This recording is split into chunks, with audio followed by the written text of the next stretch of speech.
Yep. Just because of so much the physical damage from Navi's side. Weaver, TA, Axe, even Dark Willow auto attack. So these rune controls are very important. Plus, nothing that important. Invis and Illusion.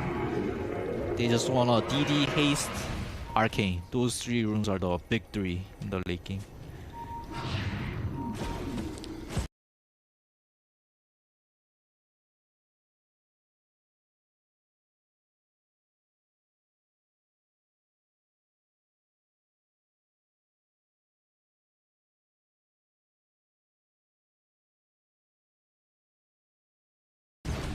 Both teams are thinking, how do they fight this Roche?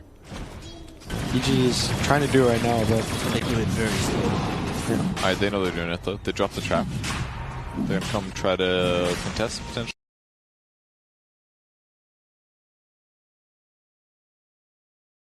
Magical wants to kill crit, gets the meld strike. Here comes the fall. The damage Nice is so high. The Ravage, the Shiva Ravage. It was super wasted actually. Both cores of Navi instantly BKB'd. They saw the Tide Hunter, and that was very well executed. I would actually say like that's not bad because now their BKB's down.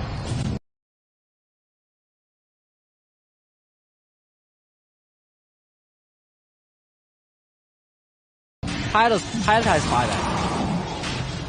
As for BKB here, he does go down Esper actually. wants Nice to die. axe. He wants to Good double die. grab. Oh, that was perfectly executed by EG. I think.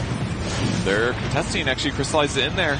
We were Roche is about relapsed. to go down. Sumail's gonna grab items. This is full though. But Navi doesn't have BKB. He grabbed Axe. Oh, huge terrorize. He's got the Aegis. Is it still there? Yeah. He just got it. He snatched it.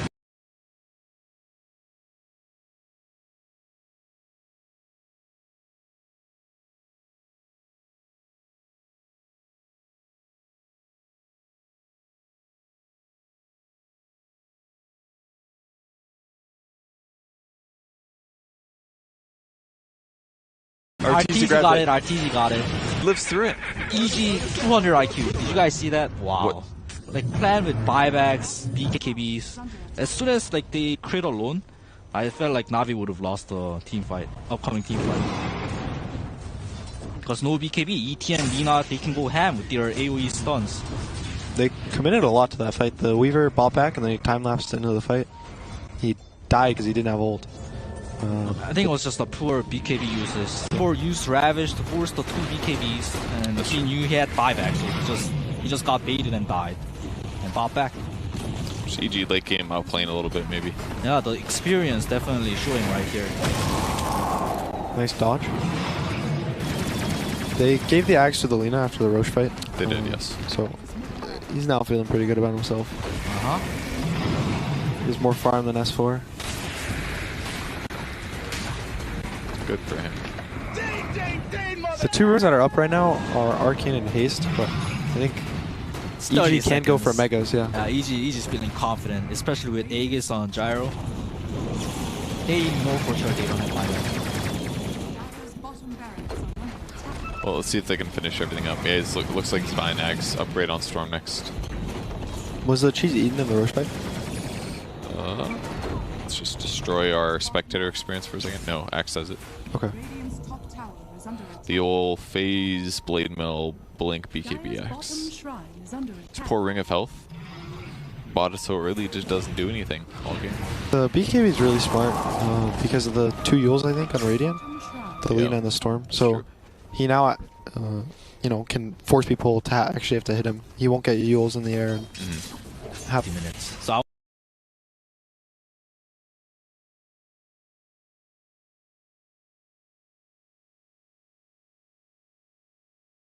I want to kind of talk about, like, he looked like he fed this game. I felt he actually played pretty good, and he was tanking in the front line for the Tide and with the Tide, and he just has to make them go on him. So Storm has a free game, Lina has a free game, ET has a free game, so they can like counter initiate. So it looked like he was feeding, but I think it was just part of his job. Like some lineups, like some cores has to sacrifice for the other end. That's why Sumer is godlike and he's carrying the game. Yeah. There was also his really nice rotation on the tier 1 mid. Yeah, like 6-7 minutes. Yeah, he knew that his job this game was being a sacrificial role. getting to his Aegis upgrade here. The rest of his team is pouring doing what they can. EG is, you know, they don't feel forced to do anything. They know we're going to win this game now, we can win this game in 5 minutes, we're going to take the 2 shrines, and then we're going to force their base with the Aegis. Yep. Navi has so many You traps. have to be careful. Oh, The E-Blade. okay, that helps. But little. not a lot. Double grab. big Double Double ravage. Double stun. Like blocks BKB on There's everybody. BKB used. Oh wait, those. Storm still got BKB up. Okay, they That's- disengage. If Storm had like more mana, I'm sure they would keep fighting there, but because there's no BKB, Storm doesn't have mana, so. Navi's been really good this game about BKBing very early in the fight. Once they see a Tidehunter kind of walk up, they have to BKB. I think it's good and bad. It kind of is allowing them to disengage from the fights, but at the same time, I think they're really weak without their BKB, so them not getting extra kills with it feels kind of garbage. Did we mention the Lina refresher? Lina has refresher axe. Does he? What? Oh. What? What's happening? The heck? Refresher eggs? Ah, I guess she can cast it. It's getting kind of close though. She's a 26.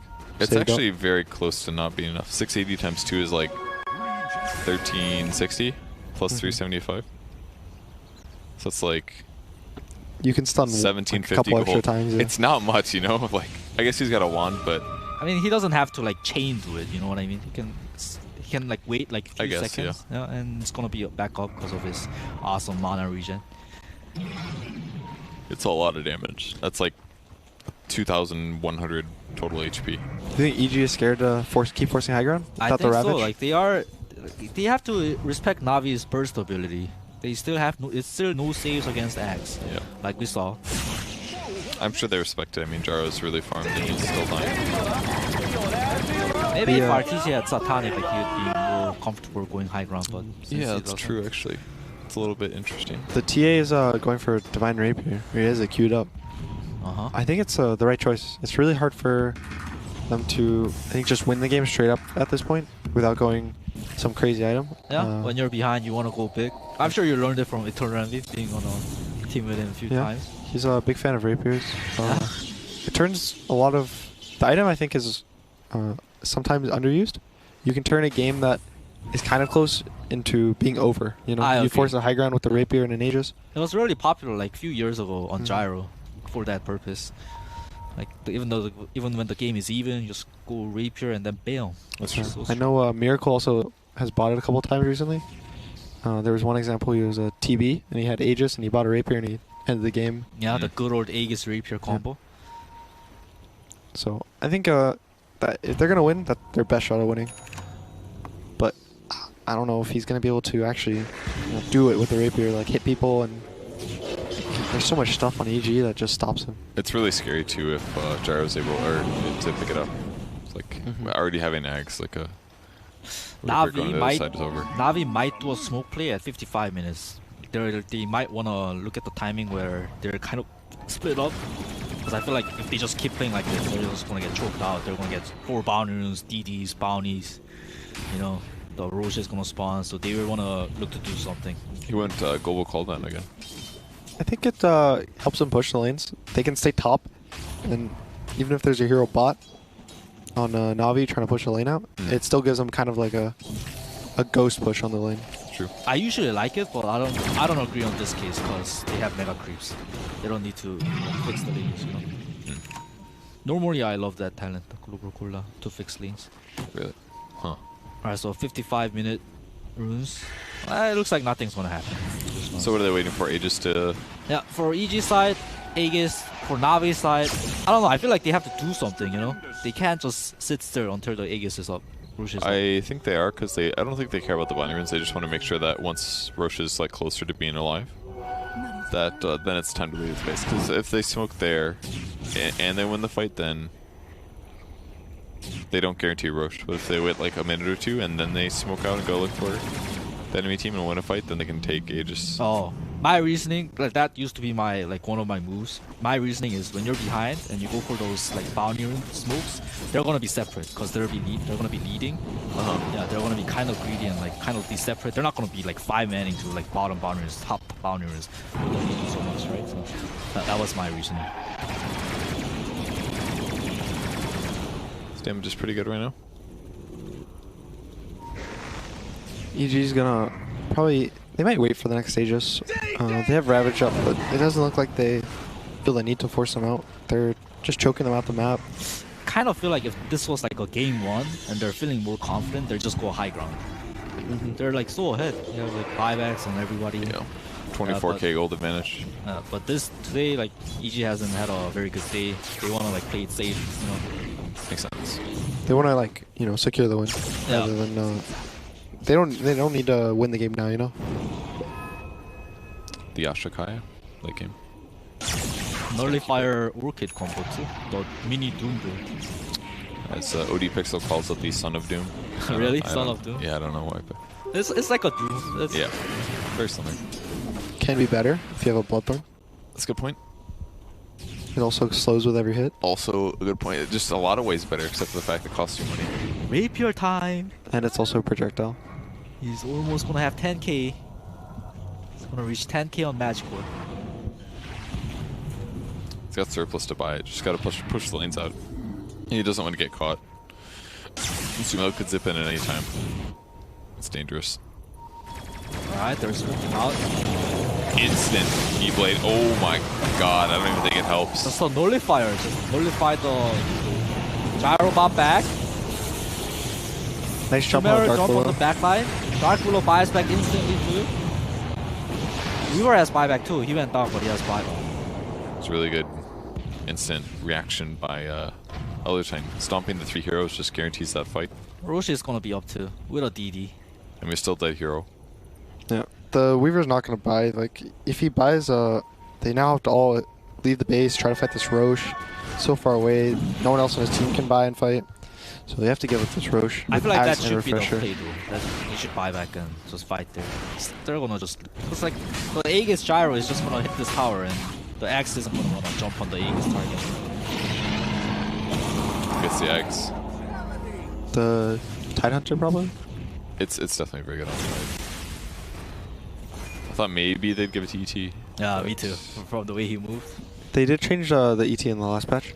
Yeah, that's what they nerfed it, right? You can't just pump fake it to go immune. During the pump fake, it doesn't give you BKB. It only gives it during the strict channeling time. Soneko is so manly. Sneak the Arcane Rune. Even places a good ward here too, I think. That's actually pretty value on. It is. He's farming here too. Alright, let's focus on the top high ground. They're gonna siege. But why? There's still a Ranger Axe bot, remember. So if they die to take this barracks, it's not megas. Buyback status for both teams. Then on Gyro. They're still like kind of nervous to push this high ground. But I don't know why they're so scared. I think, oh, the Rapier.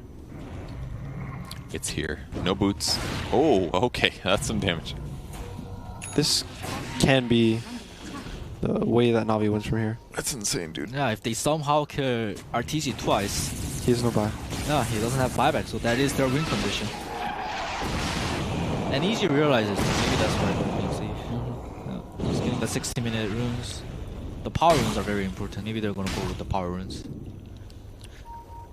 Yeah, they're probably also waiting, maybe even for a 6th item for the Gyro to replace Aegis. I feel like it has to be Satanic, right? It Should be. They have AA, but it's really great on Axe. The status resistance. Alright, what if he buys the Aeon disc? Yeah? It's like, the playstyle was, it looks like he needs an Aeon disc. Because he's just getting like, Axe called and they're dead. There is a nullifier on Weaver though. I guess so, yeah.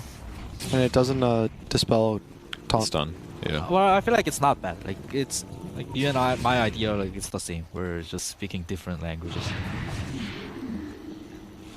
He just needs an item to, like a status resistance kind of type to survive the Axe. It's using cooldown on. I didn't even see that one. Don't know. Maybe they feel nice to go up high ground. I don't think going up high ground is gonna get much easier in the coming time. When did Magical get so much gold again? He has another 10k gold again. He's been the one hitting creeps whenever he he bought walks in something base. again. Oh wait, Big Ravage. Big shot. Ravage. Weaver Double lit. Ravage. Oh, double. Is he still alive? Okay, he gets killed. Buyback on the Weaver. The Gyro goes down for the first time. His TA is locked in with no BK. Is this their win condition? Navi? No, but the Gyro's running away. RTZ is scared. Oh, the Dude. Weaver is doing so much damage. A huge call AoE. And the Storm Spirit bought back as well at the start of the fight. I didn't catch what happened. How did Storm die? I believe he got called and then just two-shot by the TA. Okay, okay. Oh. I was about to say, like in these situations as TA, instead of a moon charge, I think you should have a backup here. That's what it Backup was. right here. That way, if you need to buy back, Yeah. that you're still you're not weak. Yeah. I think that was actually probably best case scenario for Navi.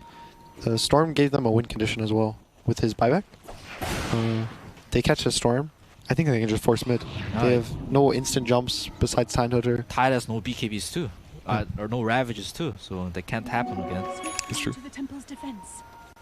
They just have to play around the TA because TA has buyback, and Weaver does not. The Weaver went A on disc.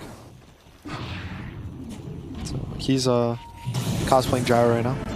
Okay. I wonder if the Gyro just died to like Blade Mail or something. A heart. I mean, it's another solution against getting quick bursted. I think going a Satanic into Heart might be slightly better.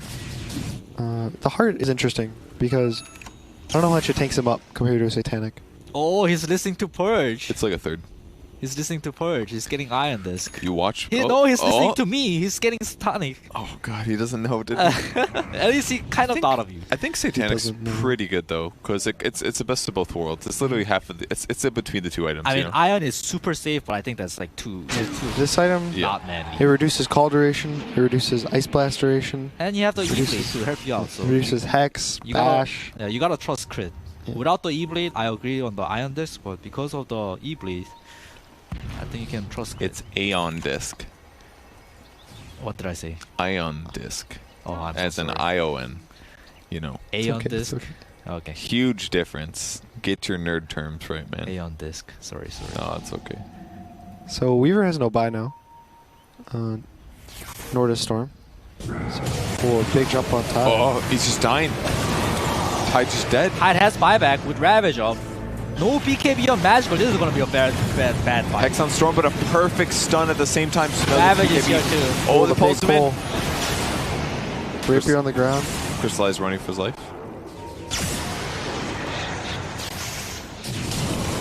Weaver has no buyback.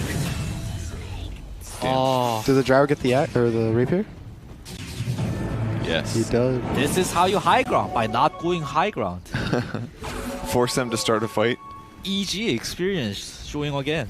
Yeah. I mean, the one hero that could die died. Maybe that was part of it. Is that Tide moved forward, knowing but that they again, don't like know? that, it was the same thing. Like he traded BKB with his buyback. So even if they kill the Tide, he's just gonna buy back, and TA's not gonna have blink up because he committed. He's not gonna have BKB up because he committed. So he's just gonna get stunned up and die.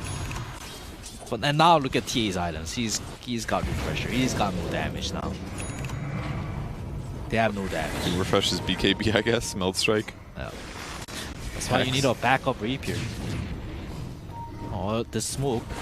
They can't. This smoke can't catch EG off guarded, but they did a counter smoke. Alright, here they go. I think this fight should just be a Rax into a keep hitting the buildings, Yeah. force an axe onto you. They should just sit behind the Sumer, not the Sumer, RTZ. Yep. Nope, he's just going in. Trying to Canceling the disable call. backline. Yeah. Let Artesia build the cliff. Comes out though. Good call on 2. Blade Mail spinning. Double good call. damage. Double core though.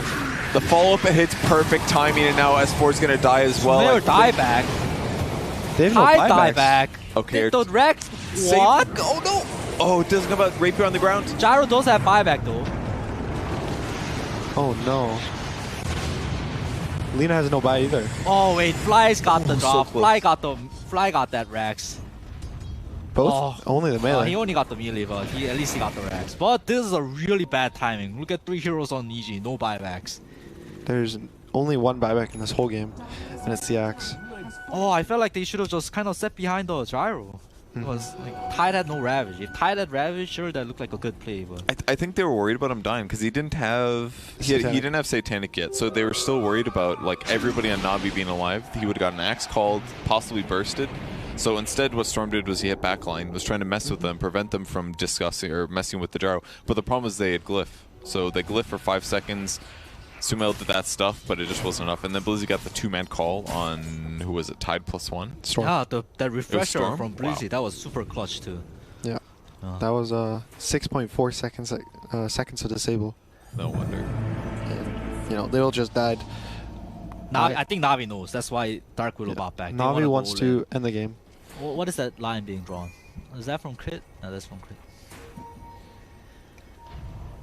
At least they got all their buildings. They've got Glyph as well. They can easily buy the time here. I think EG can hold this. EG's gonna hold this. They don't. Oh, they do have a Deso. You know, it's backpack. They might try to force the throne right now. Yeah, they're going for a throne. This is gonna be They just don't have to die. Like, terrorize on the ET. You can't stun them anymore. dude, we know how this feels. Like, it doesn't end very corner. Going does for a not throne end here. very. Come on. They should back. They're gonna feel bad. You They're know, pulling out. they could have taken a Rax. They could have taken They could have taken Roche. a shrine. Could You have know. done anything. Why not except both? hitting throne. You Yeah. know. And now the range Rax top has like 16 HP. God. So, you know, even an ET Wait, walks there, gives us Sumer's smack. going for it, I think. Yeah, Sumer's he going is. for it. Mega creeps. He got it. He got it. Nice. Doesn't have TP, but so Dire gets the Aegis, Ags, Refresher, Cheese. Was the Ags on the AA. Yeah. Yeah. Refresher on the TA with a Divine Rapier. Cheese on the Axe again. Nothing like refreshing a rapier. What an intense game. I thought EG would finally get a like kind of a free clean win, but Navi's not giving up that easily. What's the play for EG? Do you think they're gonna play like they did 5 minutes ago, 8 minutes ago? You know, It farm sounds the like I jungle, don't know, man. choke it out. You know, you don't want to go high ground. Right now, they want to wait 5x for sure. Yeah. They just kind of want to like calm down, wait for 5x. I think you can just blame that on execution, honestly. Like, Yeah. yeah. They're gonna try to, I think, re-choke out the map. At this point, choking out's kind of you know, not as good because everyone has items. You know, you're not gonna get much stronger. Yeah, no but, point in choking out. Yeah, but Everyone's choking got out's gonna give them room control. rune control, and it's gonna give them time for the Aegis to expire. And once they get both of those things at the point they need, that's when they're gonna want to go. Oh, Lina gonna buy a rapier too. Wow. Is he? I feel like No. that's just cripping, you know, having fun. Yeah, that's like a South American player just queuing rapier, not actually buying it. You should get like Blink or Shadow Blade, I think. Something that helps him be in a position to E-Blade save the Storm or the Gyro that's getting jumped on. I feel like any defensive items that you can use to save them.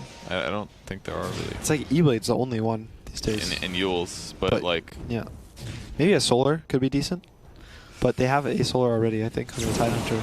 Yeah, and at this point in the game, I feel like there's like so much damage, you know. yeah, it's hard. Maybe he goes back to the late game Glimmer because no one has gems. Sounds very good, but There's a gem it's on the kind of willow. good actually, because if you It is a- use the axe and then glimmer him, then it'll work. oh, Yeah. Because then you won't attack, you'll go invis, and then all this like extra magic damage you're taking won't happen. Let's look at this smoke though. The Navi, they realize they just saw the canceled spirit. the. DD rune bot. They're baiting the rune. Will this play work? Doesn't look. Oh wait. Crit. Nope. He's aware. He's aware. He saw the sentry. He's like looking at the map. There's no dire hero show. He gets caught. No buyback. He walked to here, he saw the sentry, so he knew they were here. If that was a storm, I feel like Navi can go like pretty ballsy, but it's just a Lina, so nothing's gonna change. I feel.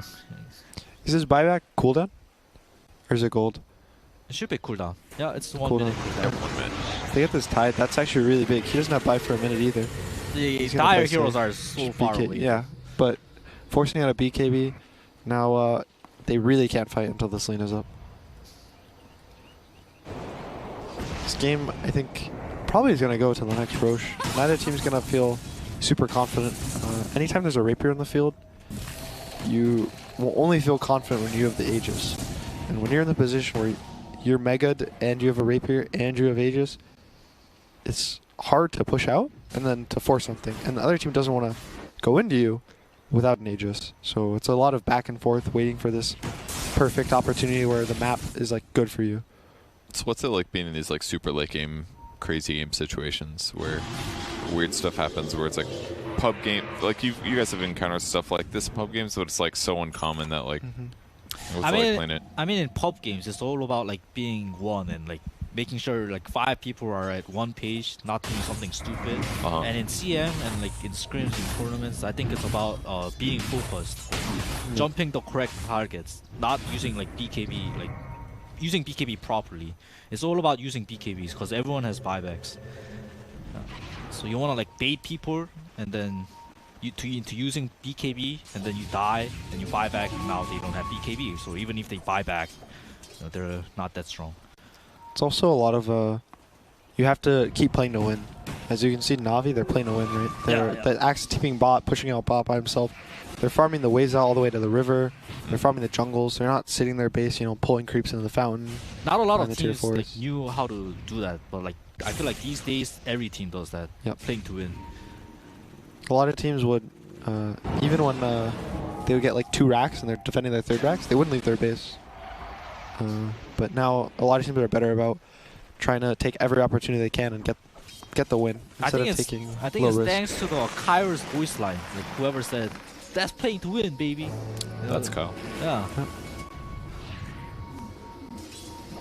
Aegis has expired, so EG knows this timer. They might try to get a pick or 2 off of it. S4 wants to ravage something. I think if they see 2 heroes, they'll go maybe. Whoa. Ravage Nice catches call, 2. Dark Willow Axe, stopped Axe call. Double BKB.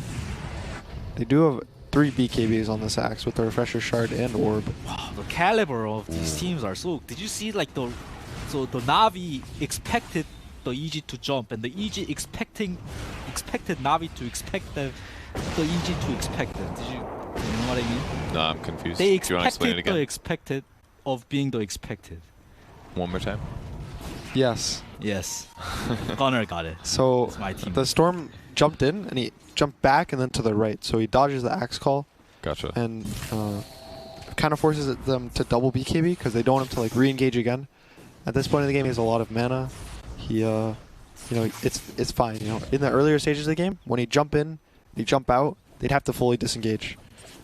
He'd be, you know, 40% mana. He wouldn't want to commit again. But at this, you know, later stage of the game, he can go in, go out, drop a bunch of remnants because of his talent. And, you know. So it all started from Na'Vi baiting for the Storm to jump because they know that Sumer is gonna be cocky and he's gonna like fuck around. So like TA and the Axe was hiding, expecting them, and then Storm was expecting that they were expecting. So he did what Gunner said. Gotcha. And then Tide expected, S4 expected, the expected, and then expected. So like he blinked in and catching the Axe. That's what happened. That's You perfect. can tell this game is very interesting, guys. Yes. So Roshan is probably the next big thing we're gonna wait for. And we got a May respawn in 1 minute, so Yeah, 1 to 4 Couple minutes minutes. probably. Right? Yep. So he has not changed the rapier, and he queued up a blink after. I'm hoping it's the blink, you know, we'll see. path, but he does have a lot of attack speed. I think he went for spell amp at 20, not the attack Yep. range, so or attack speed. So Pretty good. rapier's a little questionable with this build. 1,050 pure damage per Laguna. Quite good. This everyone's 25, right? Yeah. Echo Stomp Stomp wake wake. damage. That's a really cool talent. I don't know if I've ever seen it before. Yeah, so you can actually like deal a lot of damage to someone and they won't wake up, which is really cool late game, because you can, you know, like on a Weaver, if you sleep him in the earlier stage of the fight, you can deal 600, 700 damage, then he will wake up, and then you Laguna him. So it's like an extra couple seconds to stun. Oh, wow, he went Ice Blast kill threshold. That's very rare. Most people will almost always go the cold feet Yeah, AoE. the cold feet's pretty good, but they have so many fast heroes, and he already has Ags anyways, right? So his threshold is up to 17% now, which is an insane amount of health, actually. Is it 17 before the talent? No. It's 12, I think.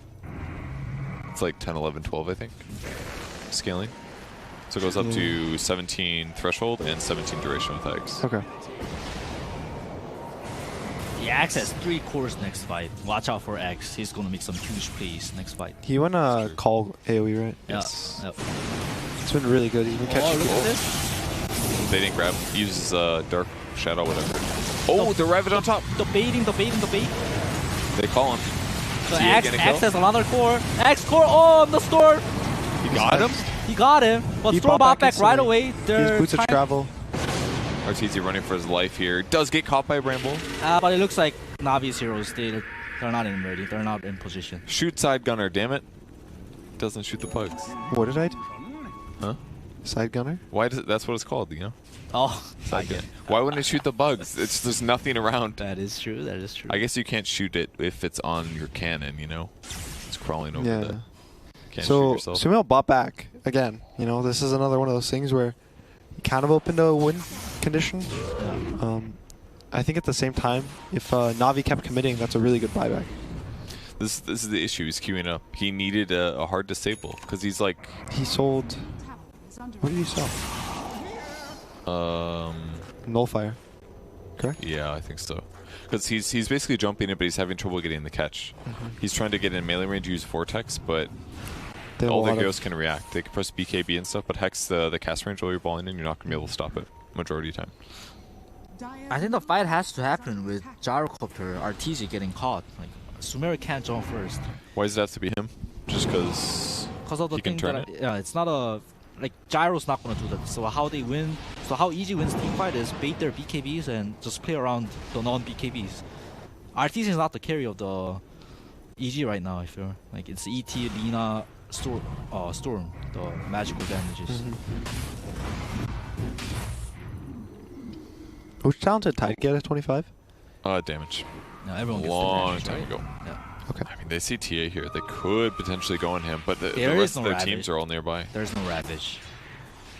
Well, yeah. Oh. Could Light Strike array somehow. That's He why has a. Yeah, Nag. yeah. I really wanted to see Shadowblade. Like, you know, there's like Invis stuff, Invis heroes, Invis items. They're really good late game. Yeah. Because the cores late game don't carry dust, don't have slots for dust. Even supports when they get more items. It feels much worse to drop an item for a gem. Well, he just or crystallized the end. Yeah, and the supports are usually at the back, right? So it's very hard for the supports to provide true sight because he wants to stay hidden at the back. Roche is up. This Axe, can they even give it to anyone? I guess maybe Elder Titan? If Sumeru dies here, it's pretty game. This can decide the game. Yeah. Is he using that for Sumeru vision? dies. I think he was, right? Yeah. They, so EG right now, they want to delay this, right?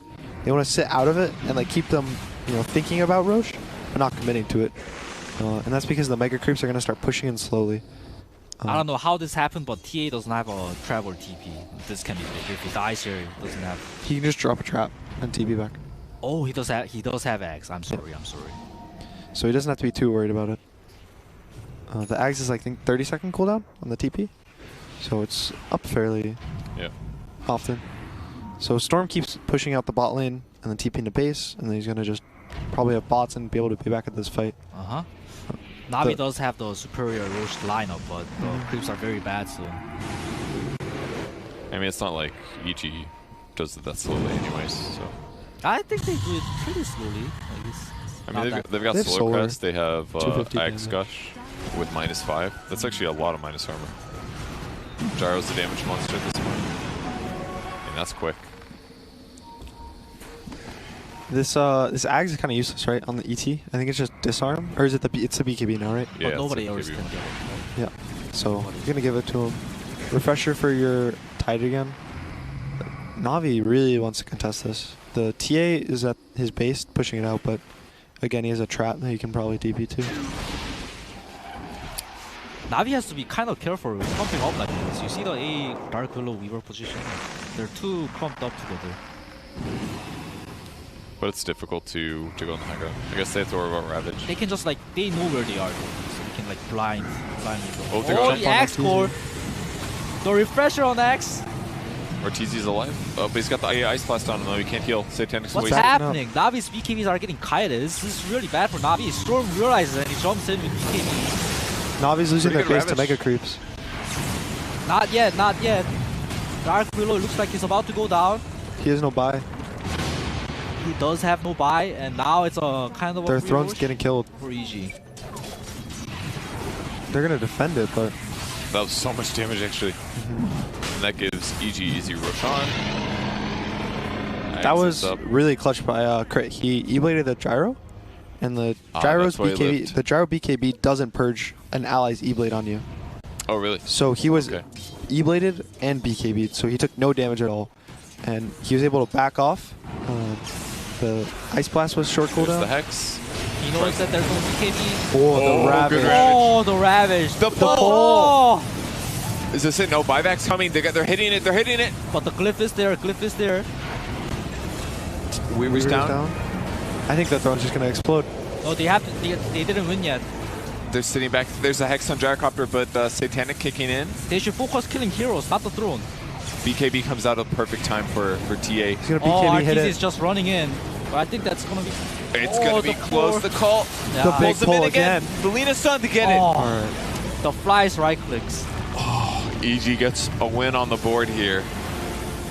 It's getting pretty late here. It's 9 p.m. already. It is not There's easy still for matches to be RTZ, played today. but Evil Geniuses get their first win of the day. They will go into tomorrow with a 1-3 record with one of the hardest schedules of any team.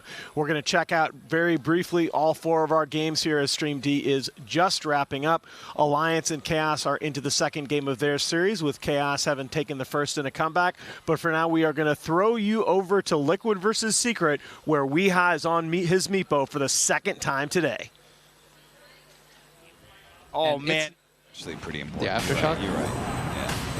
It's like playing against Axe when he doesn't have the pass. It's always Yeah, funny he because doesn't Axe have the players spin. forget. Yeah. You know, they call you and they think like, Why am I not spinning? Oh, man, that was terrible luck. Oh, bro, you were broken.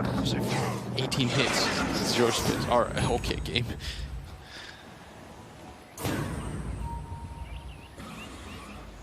I would like him to get like a Hex or something at some point, though. Yeah, that would make it really easy for him to kill the Shaker. But you would take away so much of the Shaker's damage by getting the Silver Edge. So Weeha's going to go hunt. I kind of expected him to go like Scythe. You know, I it thought feels that like would've- no Meeples go Scythe anymore. Yeah, they really don't. I thought it would have been a good answer to the Ags Earthshaker, Yeah. right? Because as opposed to Blink, you can actually see him coming. Remember at the Paris Major, where we saw Ace play it against LGD? Yeah. Never went Scythe, right? Yeah. That was the game he Yep. bodied them. It's because all these Meepos just like, because of this sort of lifesteal mechanic, is like they all just go into this right-click build. Yeah. I mean, the thing is, I imagine they play, both those guys play much more Meeple than I ever have. So I'm not really Well, trying to... that only takes one game, so. Yeah. I'm not trying to doubt it. Miracle gets picked off. That's a nasty kill. Team Secret do lose Zai, but I mean, I think like a Centaur dying he's able to recover from that. Bloodseeker, I just feel like it's one of those heroes that You need to 2 snowball. or 3 deaths and you're never gonna be the same in He the has game. like some mid-game fighting build Nice too. little chain stun is able to pick up Kuro, allowing him to live, but he doesn't make it over the cliff and he gets stunned by Midwalk. Did he just end the orb too early? A little bit. I think it was more like the orb placement was bad. I see. I mean, if he just throws it towards his space, He's fine. yeah, he's totally fine. This Earthshaker pick has proven to be way too valuable so far. Although he's still behind in net worth, which is... That's pretty natural against Meepo. Yeah. He has 5 of him. He can farm everywhere. I mean, isn't that scarier, the fact that it's proven to be a strong pick, even though he doesn't have the same kind of net worth as every other core? Oh, for sure. I mean, it always feels good to have Earthshaker on your team, Yeah. I think. Agreed. I mean, I had him as my most picked. I'm going to be terribly wrong on that, but... Dude, you are so wrong already. I'm an Earthshaker believer. What can I say? You're purist of the game. He's a grade 4. He's a grade 3. He's a grade 2. How could you not pick him every game? Let's go. The smoke up from Team Secret. They're going to run into a great pick. And Weehaw Meepo. And, oh, this Soul Catcher, man. It looks so good. It makes this burst damage look incredible if you just bring someone down to half health and then you're just able to finish the job so easily. Now they've caught Miracle as well. Oh. And now they've gotten another one. Face Gen's going to be able to dodge some. Can he get the worm out? No. He just... All right. So I actually thought Liquid was in quite a good position. Yeah. Especially after the, the mid was a little bit sloppy, but once they took the Roshan, I thought they were like, things were going to turn around. And then they went for that play on the mid one where they try to kill him with 2 melee heroes. Yeah. Very predictably, they got echoed. I mean, let me just say, to their defense, Earthshaker is incredibly tanky when you go this build. Yeah. It was just funny because it wasn't like it was a surprise. Now that's what I'm talking about. And now, the team with the Meepo is about to get raxed. Yeah, 25 minutes. That's the team with Slark also got a rax. Like those timings should be completely the opposite. He's so farmed. Just click his hero. Dude, he's got 16,000 net worth. Oh dear lord. He's got 9 permanent agility right now. Scotty's rolling it. He's got a full Scotty too. Oh, a full my Scotty. Word. That is a lot to unpack. And you just don't have like enough burst damage almost now. Oh. So Liquid's last timing that I think they really have before they lose another set of racks is they need BKBs. But the problem is one of their core heroes literally can't buy one.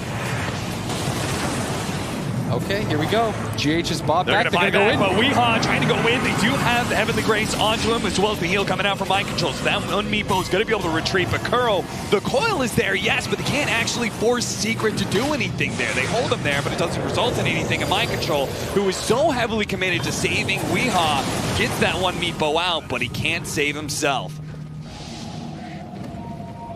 GH, who bought back for this, by the way. That's going to be a dieback. And what is the status on the BKB of the Bloodseeker?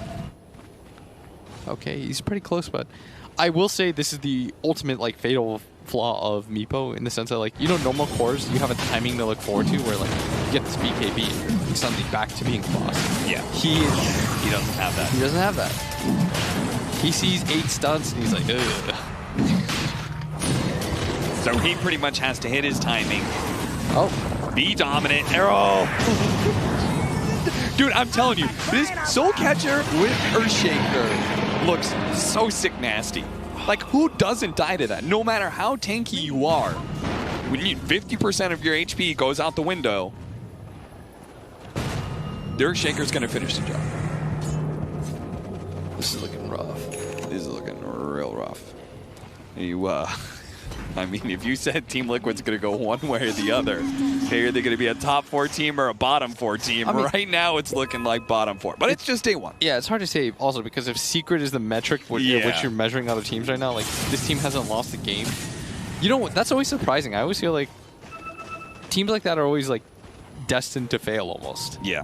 But not Secret. They're going to be 6-0 most likely after this game because they are up 11,000 gold. It'd be a pretty big... The Fisher landing on a Miracle. He's going to pop his BKB, trying to go for the Blood Right, but they're disengaging really well. All these heroes are pretty healthy. Miracle's just not getting enough damage in right now against an Ogre, while his teammates are falling left and right, and now Miracle's done. I haven't done enough damage to get a kill. There is no heal opportunity. As the BKB wears out, he is dead, and what a Fisher from mid 1. He's been hitting some sick, nasty ones at this point. He's playing his own supporter shaker, like...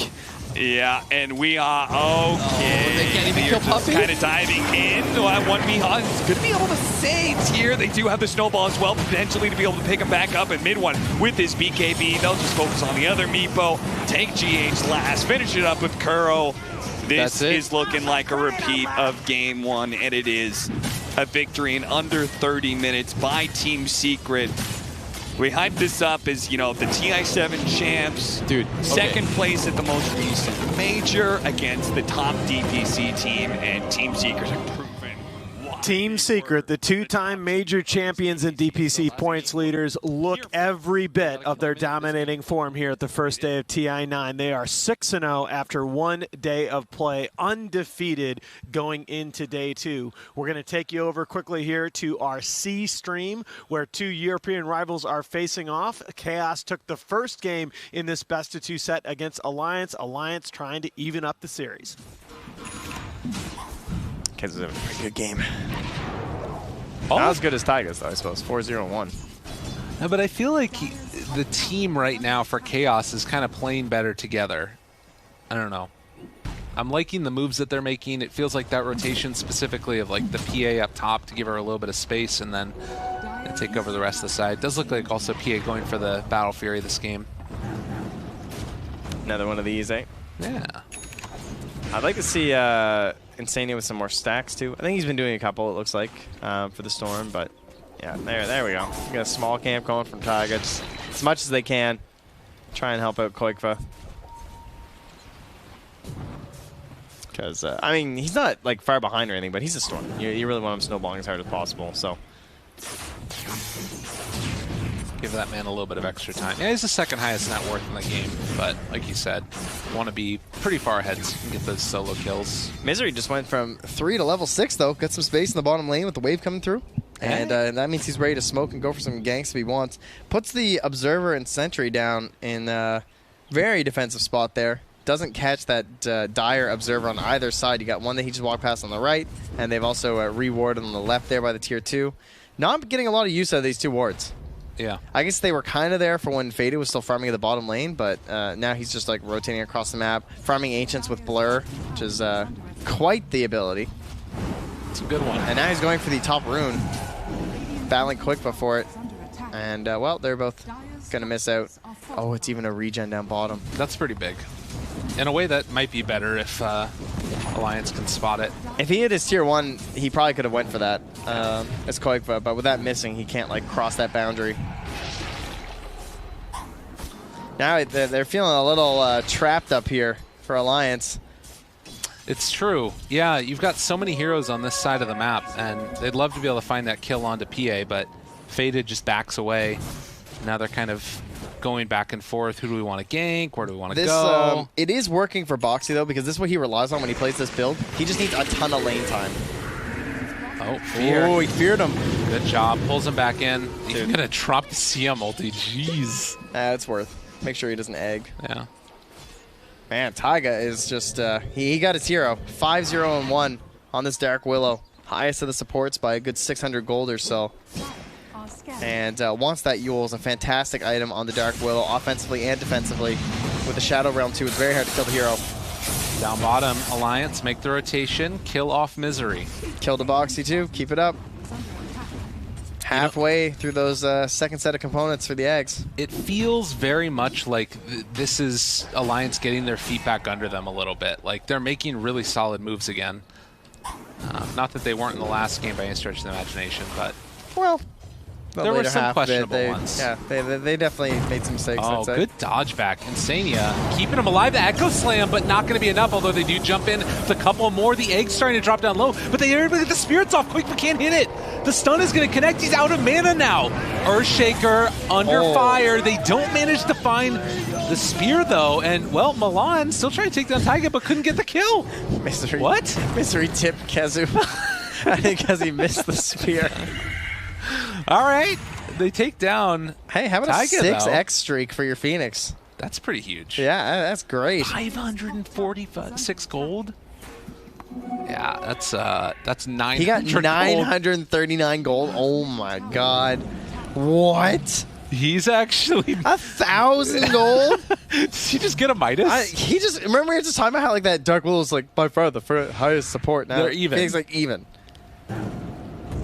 Dude. Yeah, I don't know. He might just go Midas. It's very tempting. You just suddenly have 1,200 gold. He's got 90 GPM. He already has too. earn. He has the 90 GPM. He got level 10 off of that. Yeah, I mean, knowing Milan, he's getting a Midas. Dude, he's the second highest Spear Vessel. He's the second highest level in the game right now. off of those couple of after that kill. What? Man, the XP bounties are nuts. Yeah, that's insane. How is he tied with his DK? Man, Dota, you're so weird. But, well, I guess I can explain why. It is because of the XP bounties. So with kill streaks, it's not just gold, guys. I don't know if you know. But there are XP bounties that you get too. So you get a big streak like that, or a couple of streaks, and suddenly you're rich in XP. Well, it looks like Milan might be giving that streak on back as the Willow is chasing him down, trying to get the kill. They do have Egg in 4, so doesn't need to pop it to stay alive. Milan backs out. And I think the Spirit Vessel is good. I'm a little surprised to see him not just try and go for some more scalability. But I guess the reality is he's still going to be able to scale regardless. It lets him try and survive until he can ult too, right? Yeah. Like Midas is good, but Spirit Vessel is just like offensive, defensive potential. But Boxy's got the item. Unfortunately, the eggs at 16 minutes isn't like, it's not instantly, I can do everything, because, you know, you need to tank up a little bit more. Right. You need heroes you can play with, but he has a Storm, and he has CM mana, so perhaps they can play super aggressively with the Dark Willow and just keep smoking as a trio. I think Mickey has some stuff on the courier here as well. I think his armlet's yeah, done, this right? is armlet. I don't know what he builds next. It's a little weird, isn't it? Sometimes people will, like, get that armlet and then go back for the Radiance afterwards. Yeah, or they do like Deso, obviously is a typical item here, but yeah, against a DK and a PA, I really like the idea of just doing some Infest Bombs with Storm.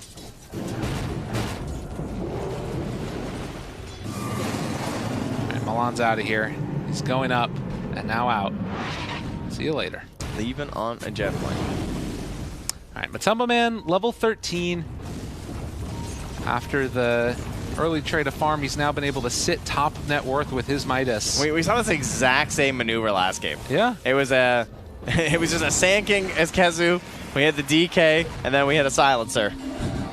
It feels like this is the way that they're just very comfortable playing Dota. Terrorize. Oh, threw it into the trees. And now the Mars, there for the turnaround. Echo Slam comes out the combo. Mickey shows up as well. But now with the rest of the heroes coming in, they gotta be careful. Aegis is worn out. Koikva trying to take down one. There's the spear to interrupt. The egg is still going. Can they bring it down in time? The egg, it is going to drop. They managed to find that kill, controlling DK, and Alliance win that fight. Yeah, great reveal of the Aghanim. It's like a blink reveal, but a little bit better because the chase down potential is much higher there. And 3k damage just about there from the Life Stealer, and that's a guy who just has Armlet and Midas. And you have so much control in your team. It's like the Naga that we talked about before, where it's just like, it's all about friends that can help you control people. Enchantress is the same problem, where they can output a lot of damage, but you need a little bit of help, and there was plenty of help there. Well, yeah, and sort of not being prepared on the side of Chaos for that type of initiation. Oh, yeah. Like, their positioning didn't take that into account at all, and you can't really blame them. Need some Force Staffs, too, probably. Although, again, like, who are you really building that on in this game? It's a tough one. Koikva, they have Fiend's grip if they wanted to use it, but couldn't get quite there in range. So Alliance gonna spread back out. Mickey heads bottom, has the Radiance queued up. Yeah, after a fight like that, getting a big influx of gold, pretty understandable. All right, well, Chaos recovery time here. I guess that is one thing that's sort of unique about the Lifestealer, is that he has so many different builds that you go nowadays that you can kind of just base it off how your game's going. And, like, what the enemy team kind of has to... I don't know if I'd say so many builds. Well, I've seen, like, some Desos, some go for, like, the Echo Saber, right? I guess some go, like, Solar sometimes, too. But it is definitely much less than some other heroes. For a carry, he is flexible. There's not a lot of flexible carries in the first place, right? Everyone's kind of stuck on the same items. I mean, wow, look, guys. It's a Battle Fury Deso BKBPA. Incredible. I wanted to make a yoga joke with the flexibility comment, but I just couldn't do it. Yeah, I got nothing. Lifestealer, you know, his nickname is Dog in China, so downward-facing dog. Oh, that makes sense. There you go. I thought he was just really flexible because he hops inside people. Jump forward, Boxy, as they landed. able to control. He TP'd in on that. No, Milan gets the egg off, though. And now the stun control. Quakefoot goes down. Could you guys feel that? I could feel it. I was like, nope, nope, nope. That's the Spirit Vessel, baby. Damn. Oh, man. It was looking close, and you're like, oh, I don't know. That's an Echo. Echo's not that good against solo people. Ah! Just barely. Yeah. I mean, you see they did 3,421 damage, and they got 1 kill. It's the power. It's like the brew. Yeah. It's just so brutal not getting that. Oh yeah, final touch. it's like fight losing. If you go for all that damage, then they're essentially just a massive sponge. And I think that Milan might have had like his tranquils, like healing him up a little bit before that first punch came in too. That's what you're going with. That was the big save. That was the big save. Not the Spirit Vessel. Like, hey man, all right, cool. It's the culmination of it all. That's the tranquils. That was it. Yeah. It was a 16 HP regen over what? Why is such a flavor? Well, how much? That's like 32 HP. How much HP did he have at the end? I want to say he had 24 HP left. So. Well, you know, I have my own PC, so don't think I won't go back in the combat log, because I will. Oh, you actually are. Oh, man. Let's see. He had 135. I don't know what you're talking about. So why don't you get out of here? I don't know what you're talking about. Unbelievable. You know, we got to move past these things. Yeah, The tranquils are really way good. past. The tranquils are really good. So, yeah. Now Alliance, they pull it back. They were already pretty decently ahead, but there's a couple little scary moments, as you can see in the team net worth graph here. Things started to spill out a little bit. But again, it's never really been like one team dominant over the other. This feels like it's a very even matchup between the two of them. Look at Kezo up here. You see this? Trying to bait. He's baiting. See what he's doing? They have a sentry down. Yeah. Look at this ward. They're just like, yep, I'm just a Mars. And now Monty's just going to walk with it like, yeah, okay. I'm ready to kill this thing now. Hey, I guess it worked. Insania fell for it. It's true. Fell for the trap. Got blinked. And he was looking to go set up.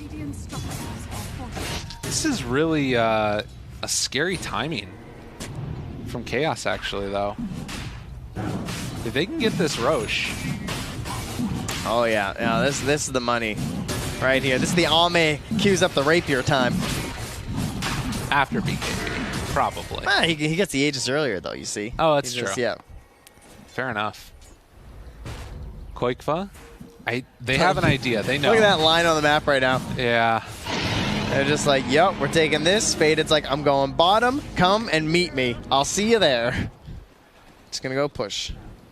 Now, do Alliance try and rotate down and catch them before they get into position? I guess you probably just want to wait on the fight until Mickey is able to finish off Radiance, which is really soon. For those of you keeping score at home, the highest crit so far is 499. That ain't high. It'll get up there. Okay. I think Faded has actually hit enemy heroes to gain more, you see. So is Mickey getting in this golem? No, he's not. He just opened the instead. I answered my own question. Wow, that was a pretty fast Radiance. Yeah. Again, I mean, how much does that sort of change the complexion of this fight? It's really good until the BKB, right? It's just like 17% for against a DK and a PA. 17. That's why I said 7.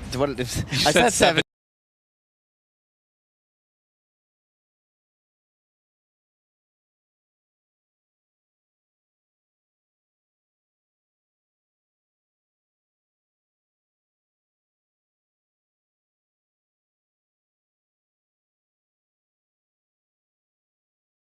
Oh, sorry. Which would also be very good. That would be quite strong, yeah. I would think. Yeah, they ain't messing around. All right, Boxy. I really preach a number in Dota. Yes. She's like, yeah, that just works. It looks like Chaos are feeling a little bit uncomfortable about the position they find themselves in. Some of the... oh, well, I have to wait. I think Boxy might be getting a kill here. He's looking for it. Tubba Man hiding behind the tree. They go in on this. This is bold. Oh, the play, but the silence comes out afterwards. Matubba Man wants to chase, blink forward, tries to find Boxy. Can't quite get it in time, though. The Supernova is going to pop here as they get the stun onto the Storm, but Koikfa able to back away. They've already taken down the Bane, and now they're going to finish off what they came for at the start, as Matumba Man getting all the heals in from Milan, but it's not quite enough. DOT onto Koikfa, able to jump away. It's going to be the Aegis already used. Taiga going to get the full combo. Boxy out as well. Faded is completely controlled. Chaos has already lost 3, and Boxy takes 4. Man, it looked like they're actually going to find a way to turn that from the side of Chaos, but Alliance, so much mobility, right? With his Infest, hopping in with the Earthshaker, and then you get yourself a Storm Spirit, and again, this Dark Willow with the Yule, she's so maneuverable in these engagements. And then Insania, well, he's just hanging out. He's a Crystal Maiden, things are good. But to take that fight into the Age is such a dangerous timing. But they wanted that fight before the BKB could come out on the PA. Man, did they ever find it. Great use of the first BKB there from the Earthshaker, too. Man, I think also if Storm does not get that Orchid off onto Bane, that's a one fight for Chaos, like completely. Yeah, if they were able to bring down that Shaker and just so they put the momentum back their way. Yeah. Well, Alliance, after taking that fight, going to move forward, try and take down the Tier 2 tower mid. Mickey finishes it off. Still 2 other Tier 2 towers alive. Insania goes to clear out some of these wards on the side. Doesn't look like they have an idea that they're under vision right now, though. Yeah, more sentries need to be brought out in a second. So if you're Alliance, you try and wait at this point for the next Aegis, or do you still feel comfortable just like running at them? Waiting worked really well last game. That's a good point. How was their tower push? Pretty weak. I mean, it's okay. It's well, overall it's pretty weak. They don't have like a real tower hitter. They have Lifestealer who's like okay, but it's not a Deso build. So it's like, but he's going to build an AC. That's going to help a lot. That just makes your whole team fairly good at it. But going high ground still is very hard versus Mars and Phoenix. So they are definitely not out of the woods here. Mm-hmm. I think the Radiant team are just now, unfortunately, they've lost their Aegis, but they are close to that BKB for Faded. So Alliance really finding, again, that just absolutely perfect moment. They need fights like that. It reminds me of the EG games I saw earlier, where it was like, EG had these moments where like there was one time in the game they couldn't lose a fight, and they lost it 2 games in a row to Fnatic. Yeah. And that cost them both games in that series. Oh, nice grab here again. Mickey and Boxy. I love how aggressive they're being as a duo here. Mickey not just like constantly farming or anything, because they're recognizing that we're slowing them down. We're regaining control of the waves by doing plays like this. But and normally that combination would come out from a Storm Spirit, but instead this allows Storm to keep farming around the whole map while they're finding those kills. And he's catching up, right? Because Lifestealer has already found his. He's got his Radiance. Bruh. I mean, if they can get here and fight this, Kezu trying to back away, Boxy's BKB has already been used to dodge back and forth, sideways, every which way. The silence, but the finish comes out. You're welcome, says Koikfa. Nah, don't worry. I got this, guys. It's going to pop a Clarity now.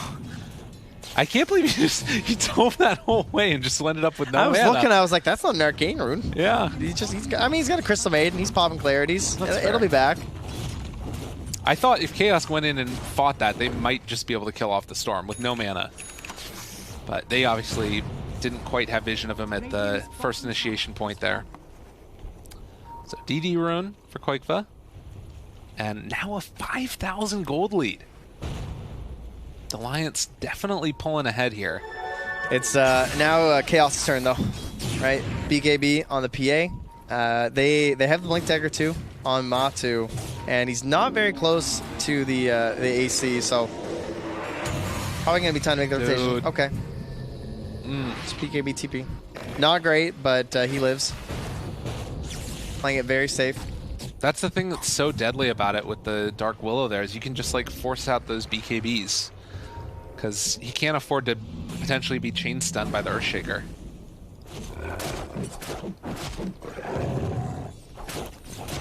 So 29 minutes, 5,000 gold lead still sitting on it.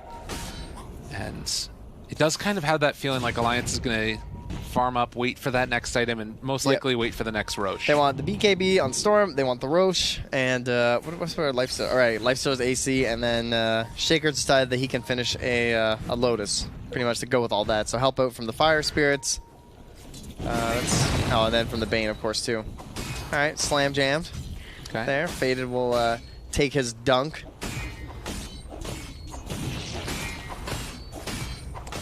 How much a crit was that? Anything good? All right, 1441. Yeah, we got it, guys. Easy peasy. Yep. You made it happen. Yeah, the armor corruption talent. Nice little piece of that as well. Yeah, all part of the like peak timing, right? Yeah. This is kind of like perfect PA game. Obviously, 3 deaths isn't great, but having these 3 items at the level 20 is definitely feel good. Right. And again, another 2 for 2 on the bounties. I think we've been like almost entirely even. So if this is the time that Chaos are going to need to start looking for an engagement, do Alliance just need to sort of dodge until the Roche fight that probably is going to be I think forced? they're going to wait to scout it on the side of Chaos. Once they know that Roche is up, they might try and force something over in the Dire jungle. They just have to be worried about the Storm buyback. That's always such a frightening thing about this hero. But yeah, no, it's the Alliance force now coming through. I'll get that Roche timer right now, and it is... Dun, dun, dun, dun. Whoa, 255, almost as long as possible. That, man, Roche timers are kind of crazy. That really changes this game. Yeah. That's like a whole other item for some of these heroes. Like the MK, now you're going to be like close to this MKB, and you're going to be tempted to get that because it's going to make you so much better versus the PA. I think that's really bad for Alliance, personally. I think that the room to grow for Chaos looks better for me. Well, and we've seen it happen in the last game, just how strong that this DK can be going for the Midas, and I'm assuming he's going to go back for the 210 GPM talent again. I mean, it could be worth it for the strength, but I don't know. There's a pretty big timing there of capping out in items. BKB's pretty good this game for Chaos, and now they have one on Mars too. That's so like, you it's all got, coming together. We have a triple BKB, 2 at 10 seconds, or no, right, we had our PATP, so we're going to have 2 at 9 seconds on the DK and the PA, and we have a 10-seconder on the Mars. On Misery.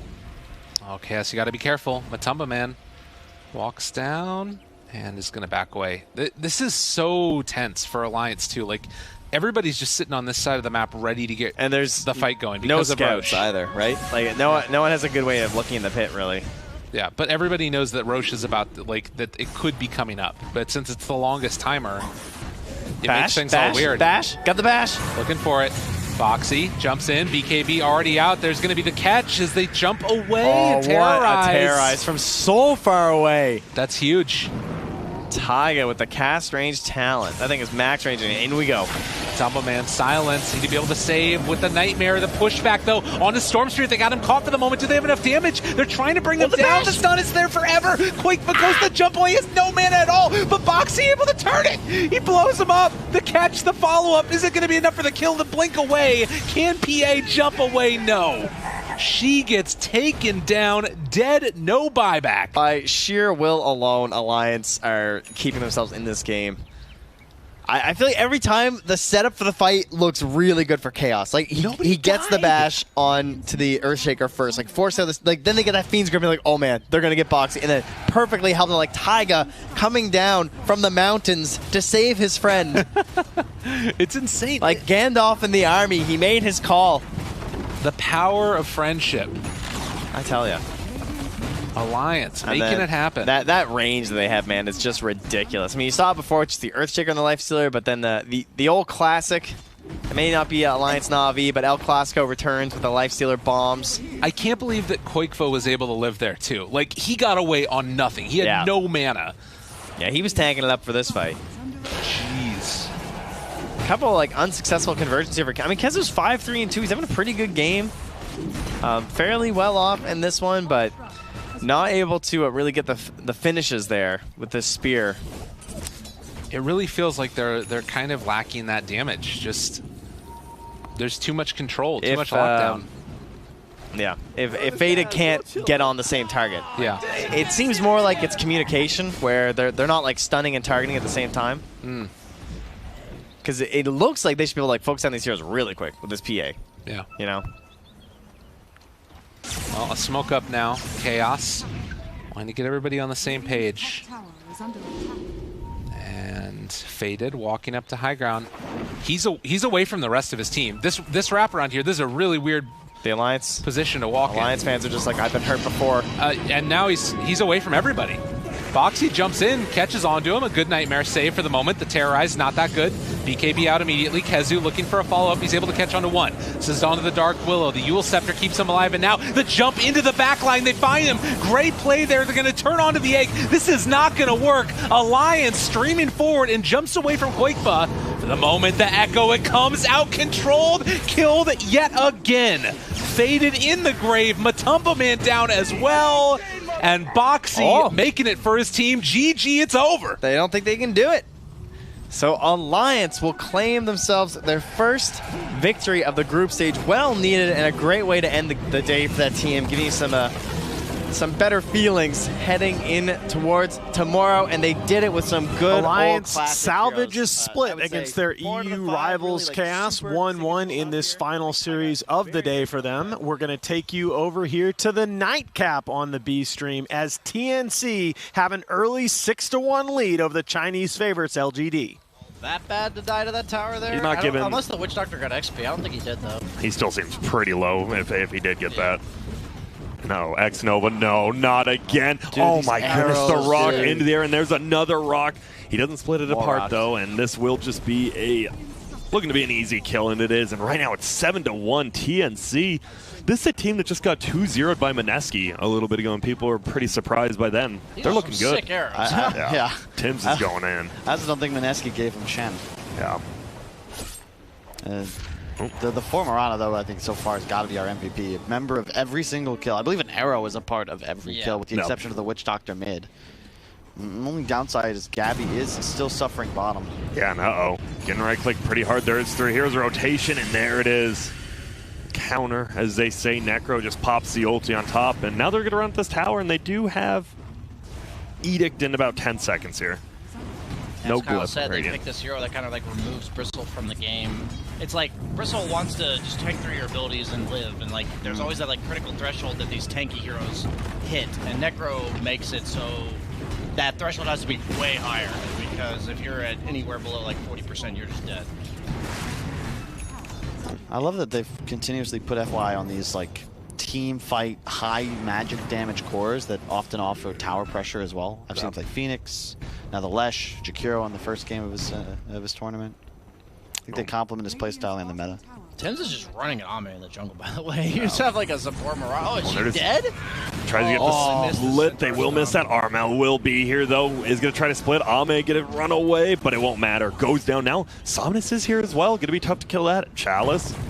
Level 7, pretty tanky on the Ogre. There's another arrow, though, goes in. They're just slowly burning this Ogre down. 16 armor. Chalice still trying to run, gets trapped in by Tim's, and there's the kill. LGD there on the back foot right now, and oh my goodness, the double bowl has come out. X-Nova's going to go down again. 0, 6, and 0. A rough one. Well, still alive for now. Tim's is actually carrying this game. He is still involved in every kill. 3, 0, and 7. He is going beast mode. He set up that entire thing. Like, the entire thing started with him just hitting the Naga. Saying hello, yeah. He's just like, not letting her farm. Jungling. I'm hitting you now.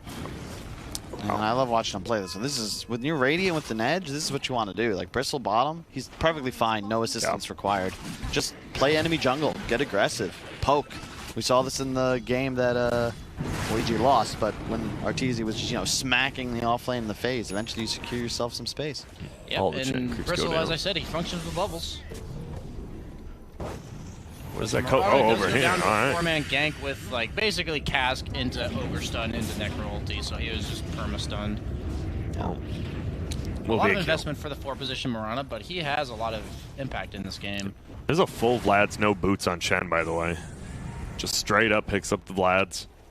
So what do they want to do this game? Does TNC want to push early? Like, when... I mean, obviously you guys said, like, this Naga, this Necro late game's insane. Is there, like, a certain time or item, like, TNC just gets and they'll just start running down lanes with Bristle Chen?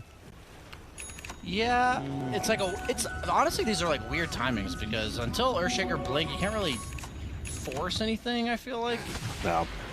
Naga, when she gets more levels, will be able to like actually disengage or set up fights for LGD. It's kind of weird because we saw earlier that LGD was taking all their beneficial team engagements based around the Naga, which in this game, like she's actually been interfered with. Last time the Naga was basically just free farming level 10 at like this stage in the game.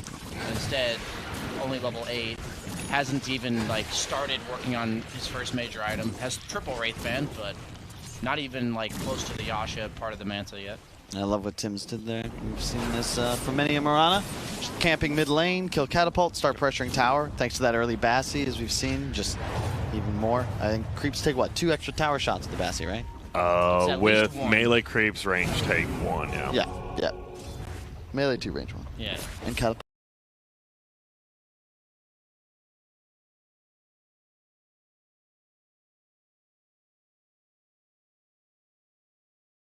One.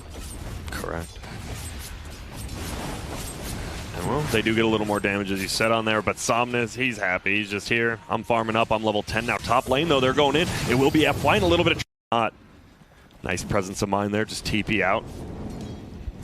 So does Mirana go like Ags here? Like, is this, or do you go like kind of like Chin, where you go these utility team fight items? I think I've seen most. Even 5 positions are going Ags on Mirana now. Okay. People just really like the Ags on Mirana. You just gotta be careful of like taking too much farm on the map, but Earthshaker's also kind of like an axe type core where once it's like 15 minutes in the game, he kind of stops farming. Just get the blink, maybe a 4-step, maybe an Ags, and then you're just running around. You got to be a bit concerned of your TNC though, because a huge part of your edge is on these supports. The PSG LGD cores are actually pretty ahead of TNC. Yeah. It's the Chen Mirana creating that disparity, and you're gonna have issues as this game progresses. Chen army is dead. Yeah, it's a lot of gold too. About 200 fed there. What's this 4x combo? That's the that's Earthshaker thing. Yeah. I was wondering, I'm like, what is this combo thing? What's happening? Yeah. He almost has his blink, 200 gold off. Yep, and he will probably just pick it up here bottom, as long as he gets all the last hits. You ever just know you need 3? You see 3 creeps, you're like, if I get all 3 of these, I will have my item. I can TP and gank, and then you miss one, and you're just like, well, this sucks. Sometimes it's like game lose. You're like trying to defend a tower, but you want your blink, and then you miss the CS. You're like, oh, guys, 30 seconds, I need the gold. And they just don't have the 30. Yeah. It's crazy, I'll bet. Uh-oh. Gabby, though, was there. There's going to be a stun coming out. It's a multicast. There will be an ultimate thrown out by the Mirana. They're going to try to chase forward now. Arrow up the. He out-jukes himself, and he does. There's going to be a Starstorm. Won't be a double, though. So tanky is this Ogre. Has the Midas up. Will he use it on Chen creeps before he dies? No, he's just trying to run there at will, and it's a multicast. He kills both Chen creeps. And oh, there goes the bullets. They're holding him in place. They can't kill this Ogre. Oh, that feels bad. He just doesn't even have items that deal, but it doesn't matter. He's just so tanky. He is the top net worth. Yep. We were kind of joking about the fact that you have a Midas against the Chin army, but he actually he just cleared out both creeps, yeah. They lost the Alpha Wolf. Now they will just be farming this jungle together. Middle lane, we've seen TNC's tried to pressure this tower, and they've done a decent job, but still standing at 15 minutes with a Chen on your team. And how about the Naga? We haven't seen him in a while. Going for a Manta. I mean, it's always going to be Manta into Diffusal. No change will ever be there. Well, how long have they had that blink on Shaker? They just picked it up. Yeah, see, my concern with the core Shaker is that even though he did quite well throughout the laning phase, you need the blink to truly take that advantage and make it matter as far as contesting objectives. And LGD have just been allowed so much time to kind of relax, farm up, top lane, recover. Like, how are their 3 cores top net worth? He's going Spirit Vessel on Mirana for the Necro. Yeah. Fishing arrow, and he catches it once again from downtown. Yep. They ping. Oh god, they're gonna go on us. Now we're out. There will be a kill elsewhere on the map. It will be Armel getting FY. Middle lane, there's a TP, pardon me. Ame will be down here now. Armel, he's having a pretty decent time though. Is third on the net worth, now level 12.5 with the Veil. Middle lane, they are going for the tower finally. Will they be able to bring it down? Chalice gets a stun off the tower, doing so much damage. Bloodlusted is a beast. Level 4. And they keep it alive once more. 15-minute runes coming out. Will we see a fight down here for it? Looks like Armel, he definitely has that bottle, wants to get something, but he knows. You get stunned once by this Ogre, you're probably dead. There'll be the bounties picked up. No one's picked up top yet, but it looks like Radiant's heading up that way. I like this 4-step by Somnus, by the way. It breaks the chains into arrow combo, and it can save it for anybody too, right? If one of your teammates gets a change. Here we go. We do have the ulti from Mirana. Blink Dagger on Earthshaker. There's Child. They're like, no way, not this guy again with the Hood of Define. They will go for it this time, though. They do a decent amount of physical damage. You know what? Looked a lot easier than last time. They bring him down real quick. Bristle hits hard, man. Oh, yeah. He hits for 300 damage with no items. So I'm real afraid of those Warpath stacks. I'm always afraid of a team playing with no method of breaking the spines. And the ults, honestly. Maybe Viper's just a dumpster hero, but I have tried to play Bristle into it, and it is not possible. It's not fun. You have 2 abilities instead of 4. Yeah, you have to buy. You get ulti, you have to buy a toss it BKB, on you, basically. And even then, it's like not good. So TNC is still in the lead by about 2K here. The Bristleback catching up in net worth second. Well, second. Necro's right there, though. And it looks like now the Mirana is going Spirit Vessel. I like it. I guess they just deem the Necro the problem, right? Or like that's the problem he has to address, maybe? Seems that way. He also could just feel like his team is the one on the clock. Otherwise, I think you still go the Ags first, just for the farming speed. Top lane, we've got 4 creeps here from the Chen. They're to try to take this tower. Bloodlusted tower, though. Multicast will hit on 1, and uh-oh. Well, there's a 3-time stun. Kills off the Hellbear. And LGD defending these towers. No, let's plant the Necro. Good luck getting past him. Ame continuing to farm. We still haven't seen an Earthshaker ulti. Who do you want to see it on? Do you want to save it for a team fight, or you see a core, are you just jumping on him and just blowing him up? I think Necro +2. Otherwise, you could reliably go for the Naga if you could find him. Yeah. Oh, that's going to fly out. It is on the Chen. There's an Ogre here as well, level 12. Oh my lord, the Chen drops immediately. This is the concern about the TNC lineup, though. I like the heroes, but it's finding that timing. It's like when Chen is strongest, it's early in the game. This is the part of the game where Chen starts to become weak. There's so much magic damage, wave clear. The Ogre has a Midas, but his team wants to get active. He's got Bristle on Vanguard. He had a Blink on the Shaker, but, you know, what is that timing for you? How are you going to abuse this to get an objective? And it feels like fighting for Roche at this point is not going to happen, especially considering the Naga song is still a factor we haven't seen yet. No. We haven't seen a Naga or an Earthshaker ulti quite yet. And meanwhile, they do ping out Ame farming. Maybe they try to smoke up, go for it, but there's Naga feeling pretty safe over here. Top lane. They're thinking about Armel. Guess what? There's the Atos. Ooh, quick fingers there. Armel barely makes it out. Double damage bottom. We'll see who wants to pick that up. And is going for the Ags on Earthshaker next. What are your thoughts on just skipping the blink and going Ags? We've seen some people. Is that mostly just off lane? You don't like it? I would have loved it in this game. Because you already have initiation that doesn't require the blink on the Ember Spirit. Yep. You had the early tower lead. I would have loved like a phase boots battle build, or even just the boxy phase Ags, maybe a Soul Ring. Yeah. And as soon if you have an Ags in like even right now, he could have had one in 20 minutes. Like PSLG suddenly, like you're terrified at all times. Oh, and here we go, smoke uphill. Cuckoo actually tanks the smoke. Doesn't even tank it, just blinks out. And, oh, the net will come. There's an Atos as well, double rooted. And they should be able to get this kill. They're looking for more. Gabby's already TP'd out, though. There will be the kill on Cuckoo. Elsewhere? No, nothing else. All right. Arrow just soaring. There will be a sleep. And they got detection, though. They see him. Did they see him? I guess not, because they don't even ping him. Just leaps away. Looked like they knew he was there, and they just assumed he TP'd out. Oh. Will make it. Luckily, you have the Chen, so just pull him on out. Now it is only a 1K lead. TNC has had the gold lead this entire game, but it's been this like 1 and 2K. No one's really pulling that far ahead.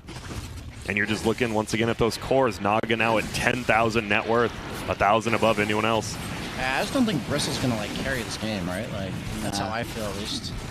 It's a possibility, but you just get to a point where Naga has poke, and your team needs to fully commit to really be able to do battle. I mean, Bristle's super tanky, but what if she just hits you with Diffusal, you know, 45 times with the illusions or whatever? That's pretty quick, and you're just, over the course of the fight, you just have no mana, and suddenly you're not a hero in the actual fight, even though you're alive.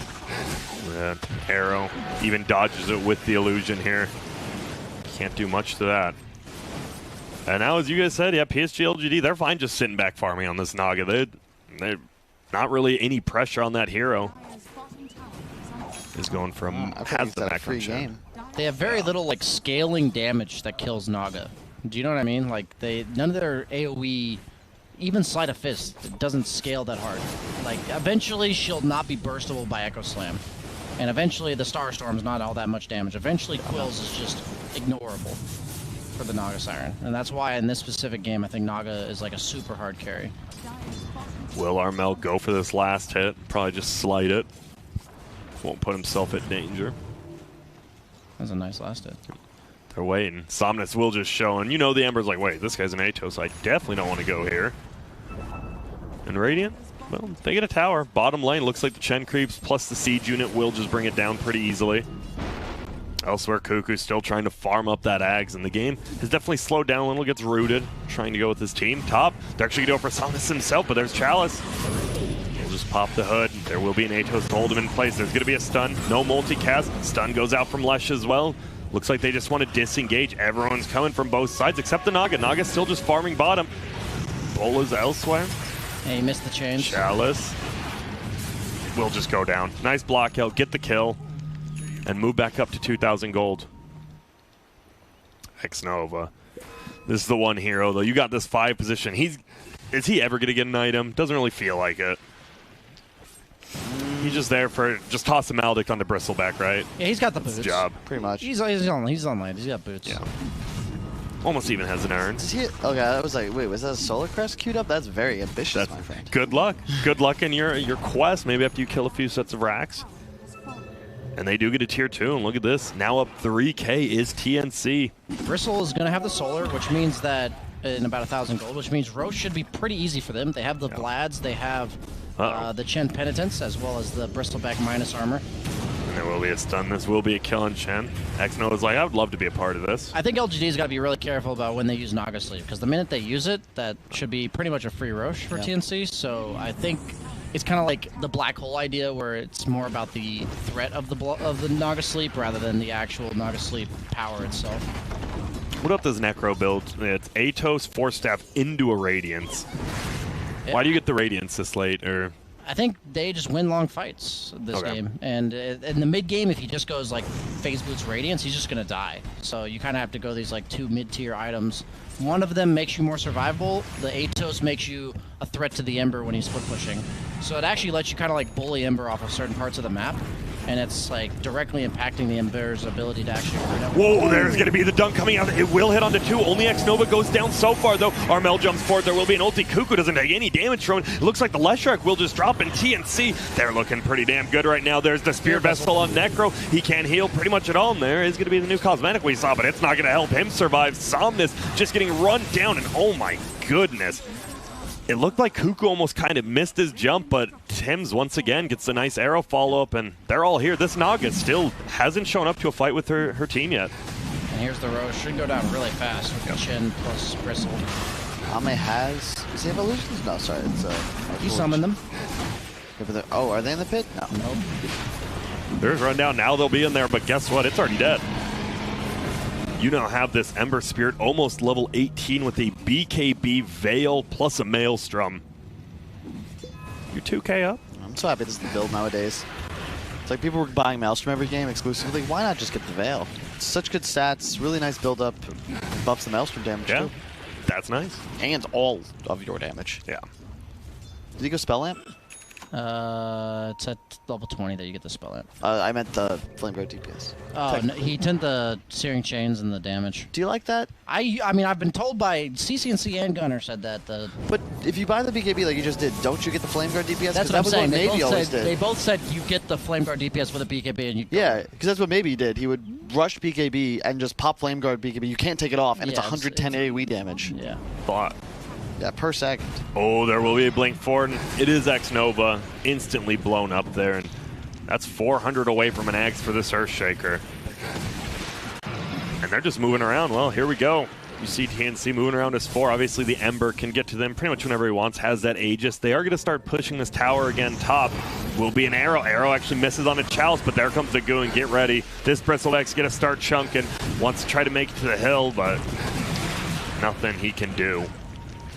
TNC, they're looking clean right now. It is still only a 2K lead. It's weird. We're seeing all these kills. The Naga, though, continuing to farm up.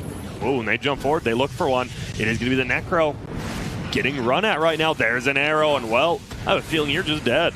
There yeah, goes he went these like Samus. mid-game items, but he has no way, as Kyle would say, to cleanse the Spirit Vessel. Yeah. And it is a serious problem. Like, he's actually just food. He went for this Radiance build, and when you go for these like big greedy items, you see he even queued up a BKB after buying the Radiance recipe. You like go for this big item, and now you've died twice when you're like within 2,000 gold of this item. And suddenly, instead of having it at 25 minutes, you're getting it at 30, 35 plus, and then you're not even a threat. You just get killed. To Grant's point earlier, like, where's the Naga been? And do you blame Ame for not getting involved when you consider maybe is itemizing this greedy? Yeah. It's obviously not their game plan to take fights. It's just a question of whether a score of 21-8, only a 2K gold lead, but you know the momentum's certainly in the hands of TNC. I mean, I don't like Naga Siren when the net worths look like this. Where it's like what? Where it's like Naga and then the rest of her team is kind of struggling to keep up. That's why I don't love it that much. Like, I think Naga is kind of like a Terrorblade where she soaks up all the farm on the map.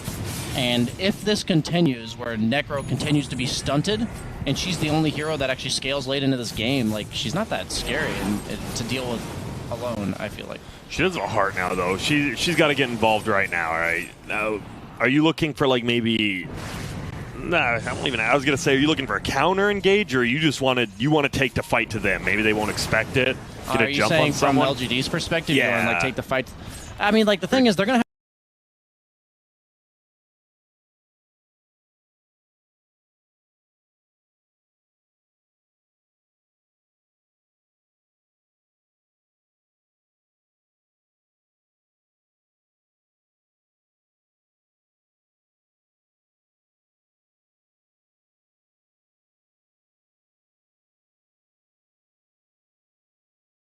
have this Bristle that's always showing in lanes, and you can't really go on him because you have the Shaker behind him. And they have a lot of sustain. Like, he has the pipe, he has the Vanguard, he's super tanky. You have the Chen, you have the mech. Taking a ton of damage, Spirit Vessel canceling out the heart. And guess what? Gabby just doesn't care. That Maldic did nothing to him. Feels like this Bristle's just pretty much untouchable with anyone around him. Ember TV's back home, will get full mana and just be able to come right back. It's like some sort of fight, as you said, with that Naga Sleep being down. They know they might be able to just disengage. There's going to be another Maldic. Bristleback will get netted under. Wolves continue to get beat down by these Naga illusions, but neither team, no need for TNC to commit. And LGD, they know they're one fight away from losing their base against a Bristleback who does 600 a hit with these items. Yeah, he's forcing like so many spells to be cast on him, and it's allowing the rest of his team to kind of just poke and prod with their stuns, fish for an arrow, maybe they'll land one. Like, you're getting a bunch of Searing Chains. Eventually, what it feels like if that continues is like one of the heroes on LGD is going to get down to half, and then they commit when they deem it ideal. But at the same time, they're not accruing any more of a lead from this. It's been 2K. It's been 2K for almost the entire game, it feels like, since like 2 minutes in. Yeah, Witch Doctor's not really a hero, though. That's true. If you don't count him and Chen, then TNC are up 6K. And a bloodlusted, solar-crested Naga is not nearly the same as some of like the Medusas we saw earlier, right? Like, those heroes benefit way more from these like steroids. She benefits a lot from these teamfight horror items like the pipe, but not at all these single-target buffs. Oh, wow. And what is he doing down there? Yeah, he's my bad. FY looks like he's just trying to pressure a tower by himself and just make space on the map. For what exactly, though? Yeah. That's a good question, BSJ. I believe you two are the analysts. Tell me what he was making space for. I mean, just Naga, just more farm. I don't know. Yeah, maybe like they're just feeling the pressure that something needs to get done right now. Like, I don't know. They haven't done anything really this whole game. Yeah. To be honest, like, they have 8 kills in 30 minutes. Bounty runes are coming out, and at the end of the day, the death doesn't like cost you anything. Like, there's no map control loss per se. Both teams are getting 2 bounty runes. The lanes are pushed in mid as well as bottom. But it's just a weird death. Like, it's just, you know, maybe he just got a little lazy. Like, that does happen sometimes.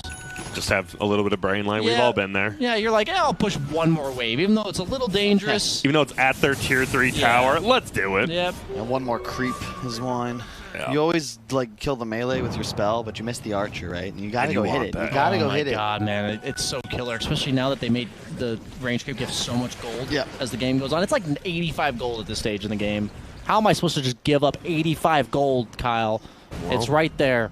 FY didn't, so Exactly. Good question. He had the same result that I usually get too. You just die going for the range creep. Well, Naga, level 20, has the one mirror image illusion, almost has a full butterfly, so I feel like this Naga, you get that butterfly, this is your moment. This is it. Almost Acceptor on Ember, by the way. He does have the BKB. Full magic damage build is coming online. He's not going to be 25 for a little while, so they're going to charge, yeah. I actually see Embers die more when they get this early ags and anything because they feel like they can just commit so easily with those quick spirits, and they're like, wait, I'm out of spirits? Oh, God, I'm not 25, I forgot. Oh, God, it takes 4.5 minutes to get my charges back. Dude, it takes so long. You can just throw them out so quickly. X-Nova, level 11. Does have the urn now. Can buy Cloak if he wants to. Going for that Glimmer Cape next. And TNC, they're okay with just farming right now. Maybe they want this Bristleback Radiance, which is coming up pretty shortly. Dude, look at the net worth graph. It's not been more than 3,000 at any point in this game. It's just been, like, it looks like it's fluctuating a lot, but the lines are 2,000 and 3,000. Like, wow. It's been consistently between 2 and 3K for a very long time. Oh, but the XP, holy almost crap. 15,000. That's the Naga effect, right? Like when you have an illusion hero that takes a lot of the farm, not getting experience. Bristleback almost has a Radiance as well. 3,000 gold off away from that. He did have that queued up. I wasn't sure if he was going to commit for it, but it appears he is. Just making the Naga's ability to carry the game that much worse. The 17% miss chance on illusions. You pretty much never buy MKB. Yeah. Well, and it's just a solid. I mean, you wanted a damage amplification. This allows you to just kind of walk in. You're really not a target for your enemy, so why not just buy the highest DPS item you've got? Yep. You saw what happened in that tower siege. He's just going to spend the entire game getting stunned. Stunned, maledicted. Yeah. So why not burn people while you're doing it? Yep. Be useful while you're not useful. They do smoke up on the side of TNC, looking to get something done with that freshly bought Radiance, I assume? Yes. But Naga makes it a little weird because she just pushes in waves without having to expose herself. And now Tim's does have that Agnums on Moran. I guess we can give a peek at everyone's items here. Anything super crazy seems pretty standard here. I guess Leshrac having, we got Guardian Greaves, looks like going for a Shivas possibly. Nothing too insane. This Naga though does have that butterfly as well as the heart. Going BKB next. All right, he's just saying I'm getting 6 slotted, then that's our moment. The game this slow favoring LGD feels like it is, especially with Max Song and Ame on high ground right now. Genuinely, I'm not sure. They have a sentry down. They do. Let's see what happens here. See Gabby. Cuckoo just going to run back now with sentry. Still one on him. There's going to be an arrow, though. Will it hit anyone? No. And will they just back out scot-free? Observer starting to spawn. Both teams know this. Yep, 1 minute until it will. We know that. They don't. Earthshaker. Stunned, ignited, arrow will end up missing. Uh-oh, Chalice is going to start to get chunked here. That goo, the minus armor, plus Bristleback doing 400 a hit. But everyone just backs out. Our hands are clean. Very scary for both teams to make any commitment here. Yeah. Whoa, by the way, LGD, they had that gold lead for about 2 seconds. Their first in a long time, but TNC takes it back. I feel like Tim's is going to be the great equalizer. What's FY got? He went for more of the Guardian Greaves. Right? He went Guardian Lotus. Yeah. Oh, Lotus. They realize like they're pretty much all in on the Naga basket, right? So just buy items that make Naga more powerful. Yeah, I just might have preferred that FY allow for more like scaling capabilities and perhaps put the Ogre on teamfight item buying duty. Yeah. He does have Pipe Solar, I suppose, but yeah, he's not really got the gold to go Greaves. Okay, next Midas coming up. Will. Okay. We'll wait it out with you, Chalice. I'm always down to wait for a Midas usage, especially on an Ogre. Okay, he got the 2 times multicast out of the way. He's preparing that 4 times. He is. Here we go. Here it is, baby. Oh man, Bristleback. No Denying Midas usage. Please. There's gonna be another Moran ulti. Dude, this has to. He knows. He's like, please. Why can't I ever use this anywhere? The Naga Siren, I think, pushed out the lane is what happened. So. Times again. Come on. Chalice, please. Ooh. There it is. And he gets the 3 times. Yes. Uses 2 of the 2 times on those Bloodlusts and then gets it. I like what PSLG is doing. They're just kind of holding hands, securing objectives where they can, playing away from the Naga, who always has TP. A full BKB on Naga if she wants it. TNC, you know, they've played such a great game so far, but I do feel like their win timings are dwindling. Yeah. It's going to be progressively harder and harder for them to force objectives, especially this Roche they desperately want right now. Yep. Just came up a couple seconds ago. Yeah, I'm almost surprised this Bristleback Radiance isn't like an Assault Cuirass or something. Like some item that basically makes you end the game with this next Aegis. That's how I'm looking at it. Like, you're going to get this Aegis, you're going to hit buildings faster. The Radiance doesn't really do that. And so, like you said, like if the game does keep going, LGD is itemizing to make Naga the strongest carry in this game. And I like that a lot. Something I've seen where Naga Siren looks much weaker is when you don't buy items that enable her in team fights, because her issue is sometimes she gets all these items and then her illusions get cleared, but now they have all these Aura team fight items, which are really nice. She does complete the BKB. And Necro is almost to his BKB as well. Takes the 70 attack speed, by the way, at level 20. Like, instead of 20% magic resistance. I like that against like an Earthshaker. Yeah, I was a little confused. Ember.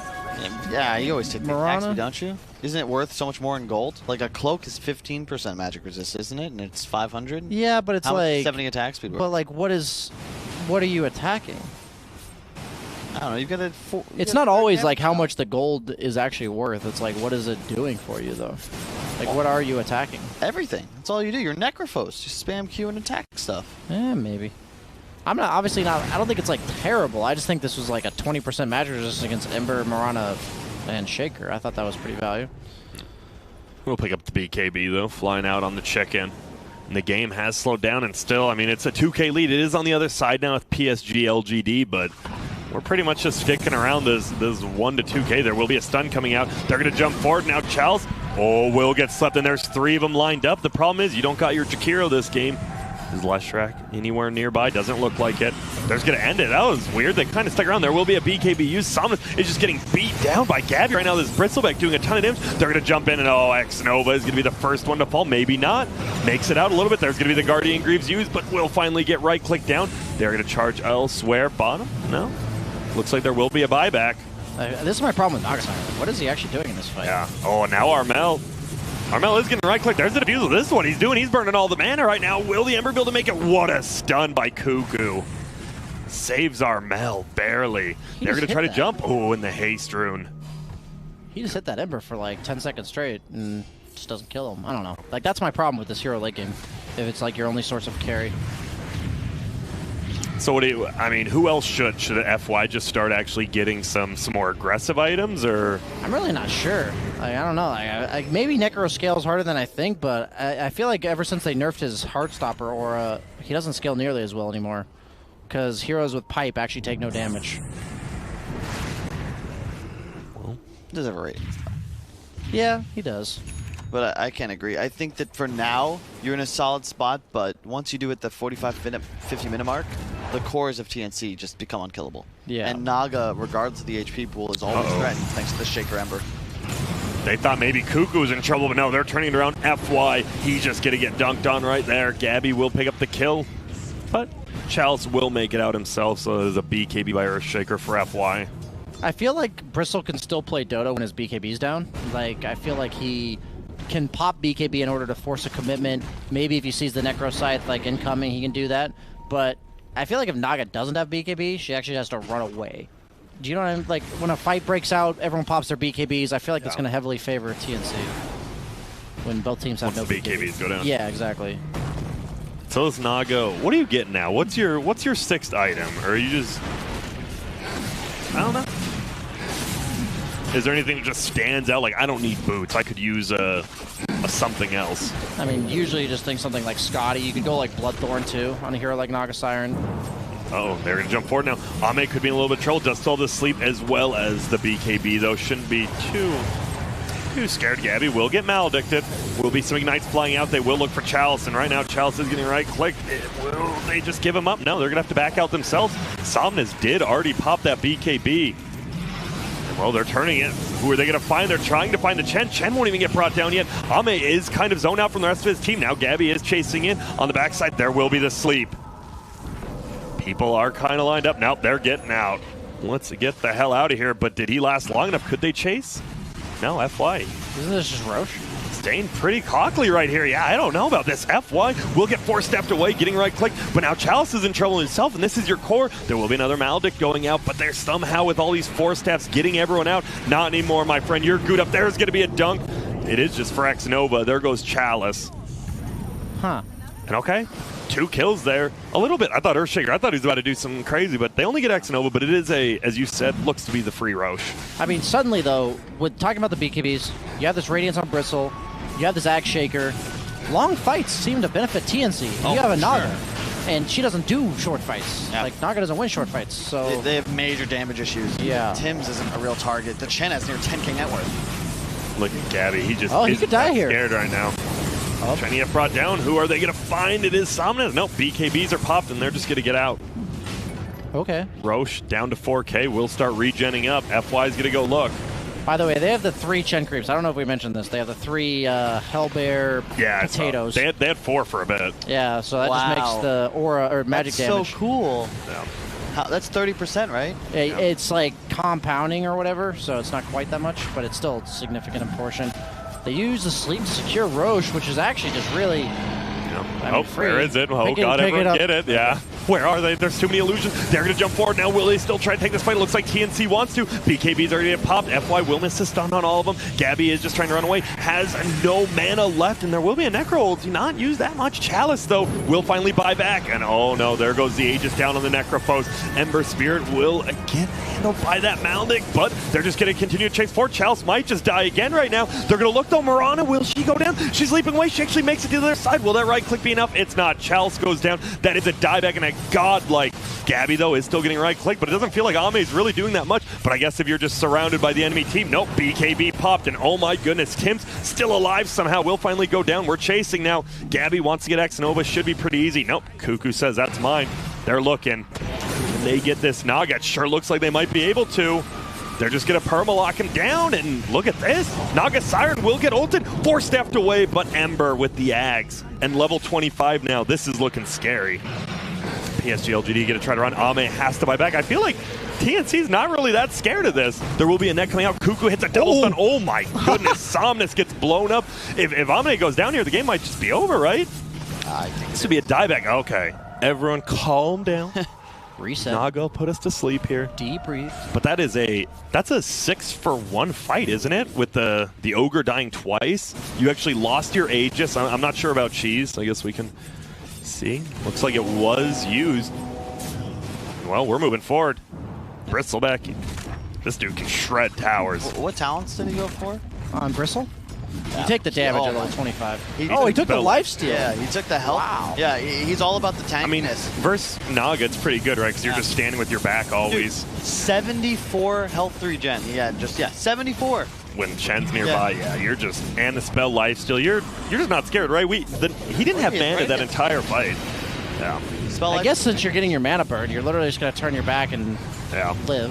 So I guess that makes sense. FY, goodbye, FY. And all of a sudden, TNC, all it took, they lost Roshan, and they won the fight after, and now they're just winning the game. Yeah, even though they slept to secure Roche, it put them in like this awkward spot where TNC was actually able to force a fight. Yeah. And that almost worked out to their benefit. They're getting a little bit nervous. They are trying to run back. The creeps are pushed here. Pardon me, scroll out a little too far there. Up the cask. Bouncing around. It's always funny to see it bounce between like one creep and a and here we go.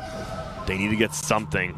They have some sentries. They place them down. This Earthshaker would be a pretty nice kill. So did Chen. Who are they going to go for? Well, I'm not sure who. Gabby's just going to run in. Somnus now just getting beat down. He's like, please, someone get this Goo Master off me. Instead, they're going to find Xnova. Will be the first one to fall. Somnus still just getting run down. Will finally survive, but has to go all the way back to Fountain. Chen getting run down, but it won't matter. That's just a Chen. Will finally die, but now they're going to turn it around in this Ogre. We've already seen the buyback. Arrow will barely miss both of them, but it won't matter. Chalice will get brought down here. Gabby mega killing.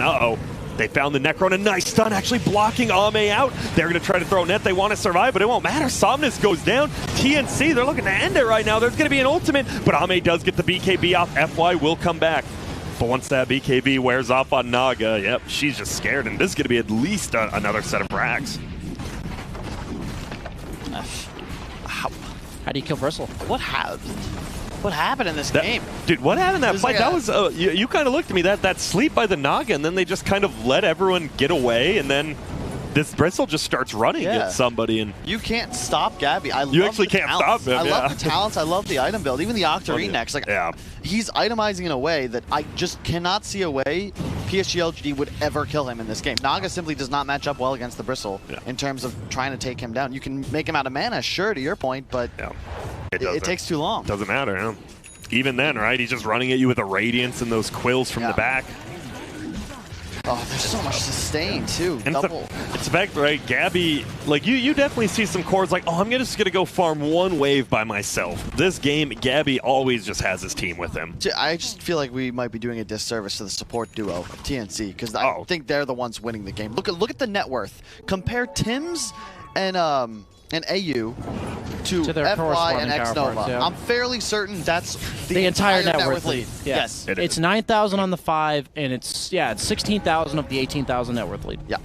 That's great. And they just killed the Shrine in the tower. And that's my problem with Naga Siren, actually. Takes all the farm from the supports? Yep. Makes your 5 position. And that's why, to your point, Disruptor, the way this game was played out, makes a lot more sense. It does way more with no items. Yeah, because you at least can utilize the Naga illusions. You can play around them. You can play with them. Witch Doctor, especially once you feed 5 times the landing phase, my man Xnova, you just don't do much anymore. By the way, we've got the double Shivas picked up at the exact same time. Marana and Earthshaker now have one. Jeez. We got some armor. I thought he was going to go for Lotus. He's like, nah, I'm going Shivas. Almost has level 25, but that level 25 talent on Naga is not really game changing. It's nice, but yeah, it's not just like, this is it, we gotcha. Yeah. This Ember, though, we did see, has been 25 for a bit, so now with that Ags, is just moving around the map so quickly. Oh, and he's got the level 25 on Cuckoo as well, so he's got a 2-second cooldown, 3-second cooldown in Chanto. And here we go. We are going to have a fight coming out there. Just going to jump forward. He's going to actually pop the BKB. The Naga might just die before getting anything up. Nice 4-step away, so the ulti actually missed and he gets the sleep up. But the BKB's already popped. They're just right-clicking him down. Naga, will you make it out? Gonna try to, but Gabby just running at him. Hasn't even burned any mana. This guy's having a great time. They're just massacring right now. TNC is moving on forward. There's going to be a kill. FY goes down as well. Somnus, are we going to see it? He gets his BKB up, but he's just getting right-click. Gabby does so much right-click damage as this Bristle. 500 damage with no items. And there's the arrow. Yep, Chalice gets hit as well, stunned, but they do get a nice 4-step up the hill. Gabby, he's already here though. Hey, this is my house now. Finds Ogre, and this is going to be a kill on Chalice again. We might be seeing the G's dropped here from LGD. They're just jumping forward. Cuckoo's having a great time dancing on him, and there are the G's called right now. They will get another kill in the fountain. They do. Unstoppable, and damn. This game, this was a strange game, right? For the first TNC, the SEA team that a lot of people had as among the red-hot favorites coming into this event, rebound from a setback earlier today against Mineski, taking the first game of the tournament off of LGD as they drop to 4-1 in group phase play. Thank you to Grant, Kyle, and BSJ as we are down to our final games of the night. Over on the D stream, we are moments away from the start of the draft of Game 2 from Keen and Mineski, as Keen were able to dispatch Mineski in Game 1 relatively easily. We'll also, of course, have one more game on this stream as we see if LGD can split the series 1-1. We are here a couple minutes away still from the beginning of the draft. We will get you right back to that as we go into the final games of the night here at day 1 of TI9.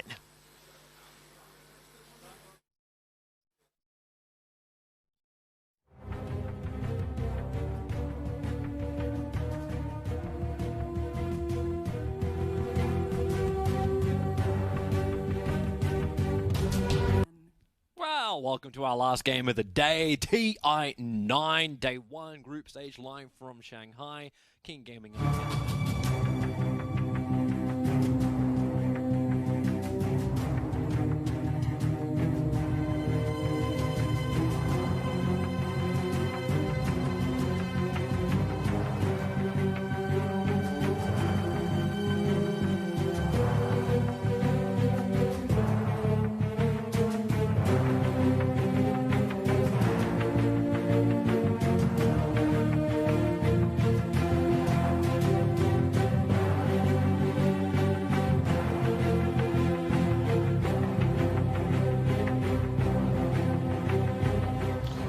Here we go. Our final draft of the night on Stream D is underway as Keen Gaming were able to take game 1 against Mineski fairly easily. Here is game 2 in this series, brought to you by Toby One and Sam. A lot of TO work behind the scenes, and yeah.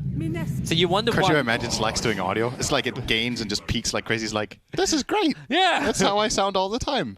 He's just there playing like a DJ. I got to add a little bit of distortion, some good reverb, like. Oh man.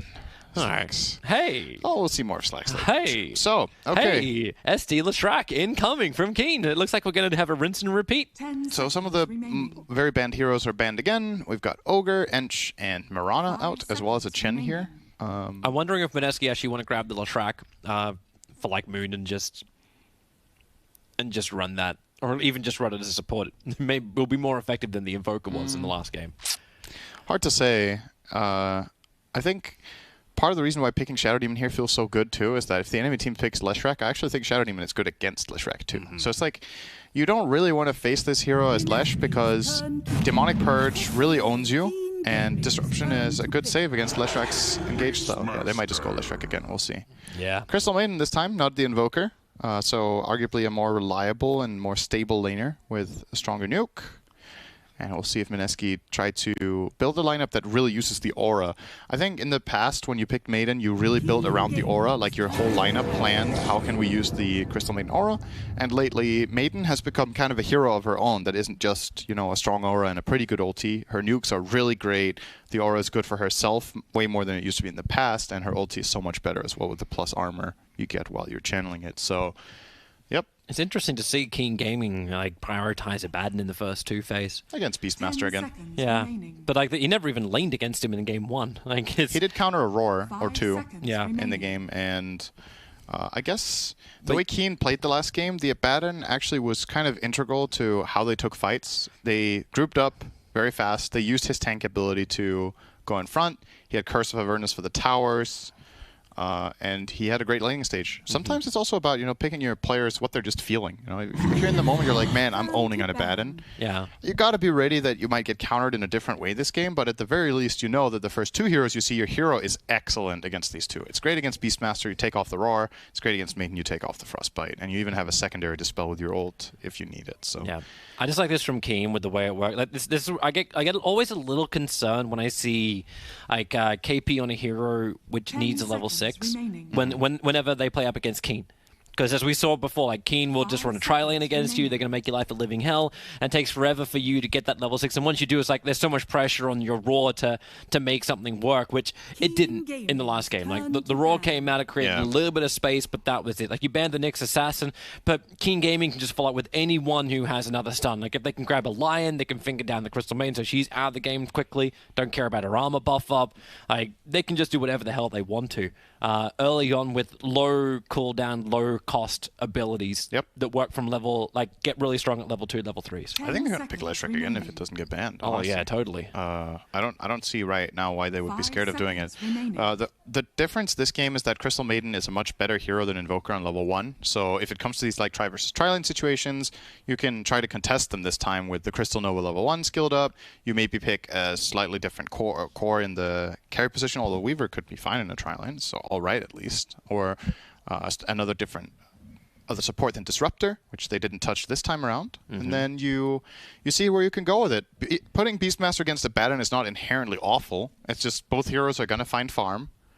But if it means that you get a game for KP and you also get a game for your supports and your carry, I think you take that trade with what just happened in the last game. Yeah.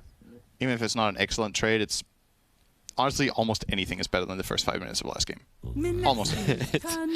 Yeah, it was pretty terrible. They banned Slark. Yeah, they banned the 2 cores that abuse Abaddon's tankiness the most. OD steals Int, and Slark steals Agility. So what's left? Silencer, but it's when he kills, not when he hits. So, not the same. Yeah, I like these bans, honestly. I think both heroes had their merits this game. They banned the Lesh just to be safe. Like it really had to be the precaution, because Keen Gaming just run this insane high tempo if you don't take it out. But we changed things up. The Ember Spirit pick up, so a little bit of extra kiting potential as well. I like this hero against these two.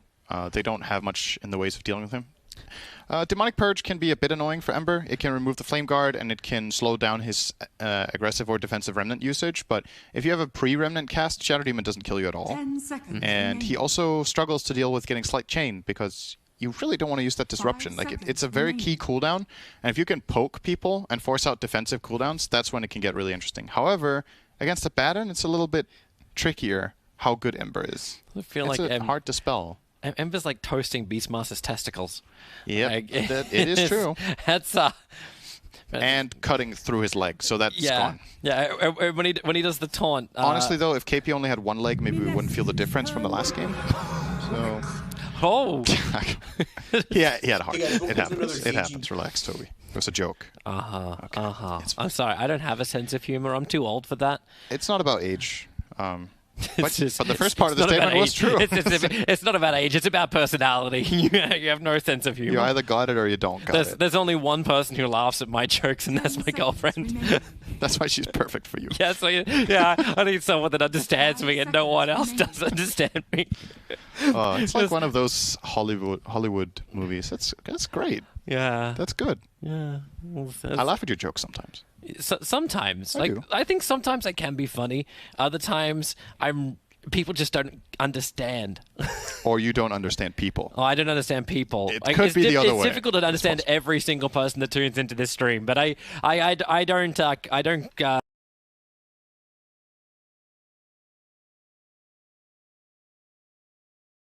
Shame anyone who puts a cringe thread up, because sometimes it's pretty cringy.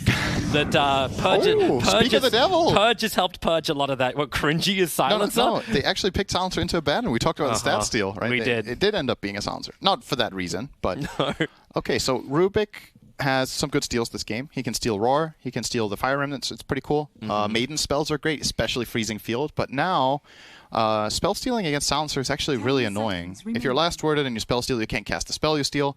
Both Rubik and Shadow Demon hate getting globaled, and they don't really want to buy items against it. If you're playing Rubik, the key items you often see players want to go for is like Aether Lens, Blink Dagger, Force Staff. Not that Yule's, but in this game he might have to get it against the global and the Ember's chains.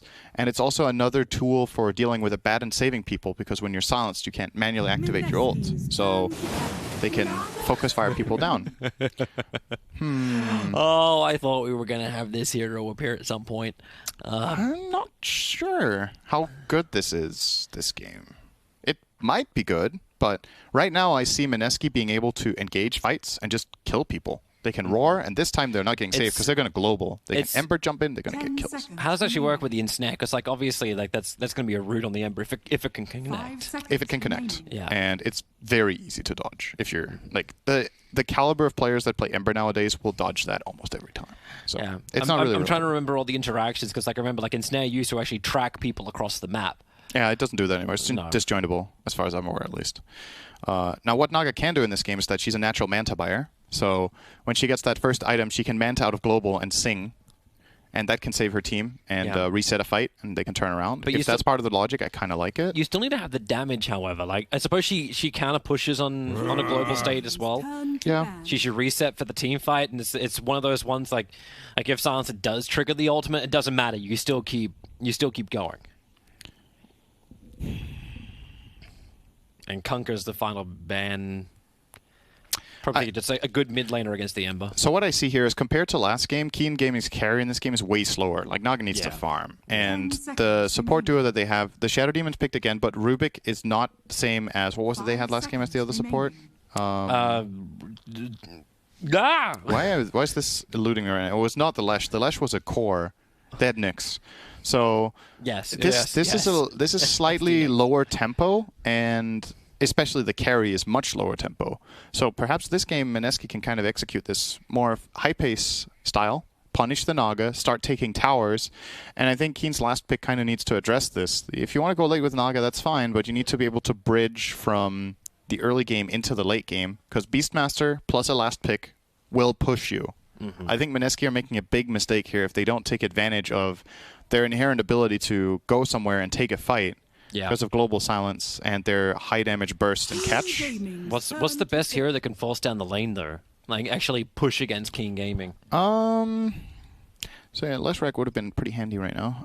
Yeah, they actually banned the Deucer, so King Gaming think maybe Medeski play a little bit slower. Maybe they play global.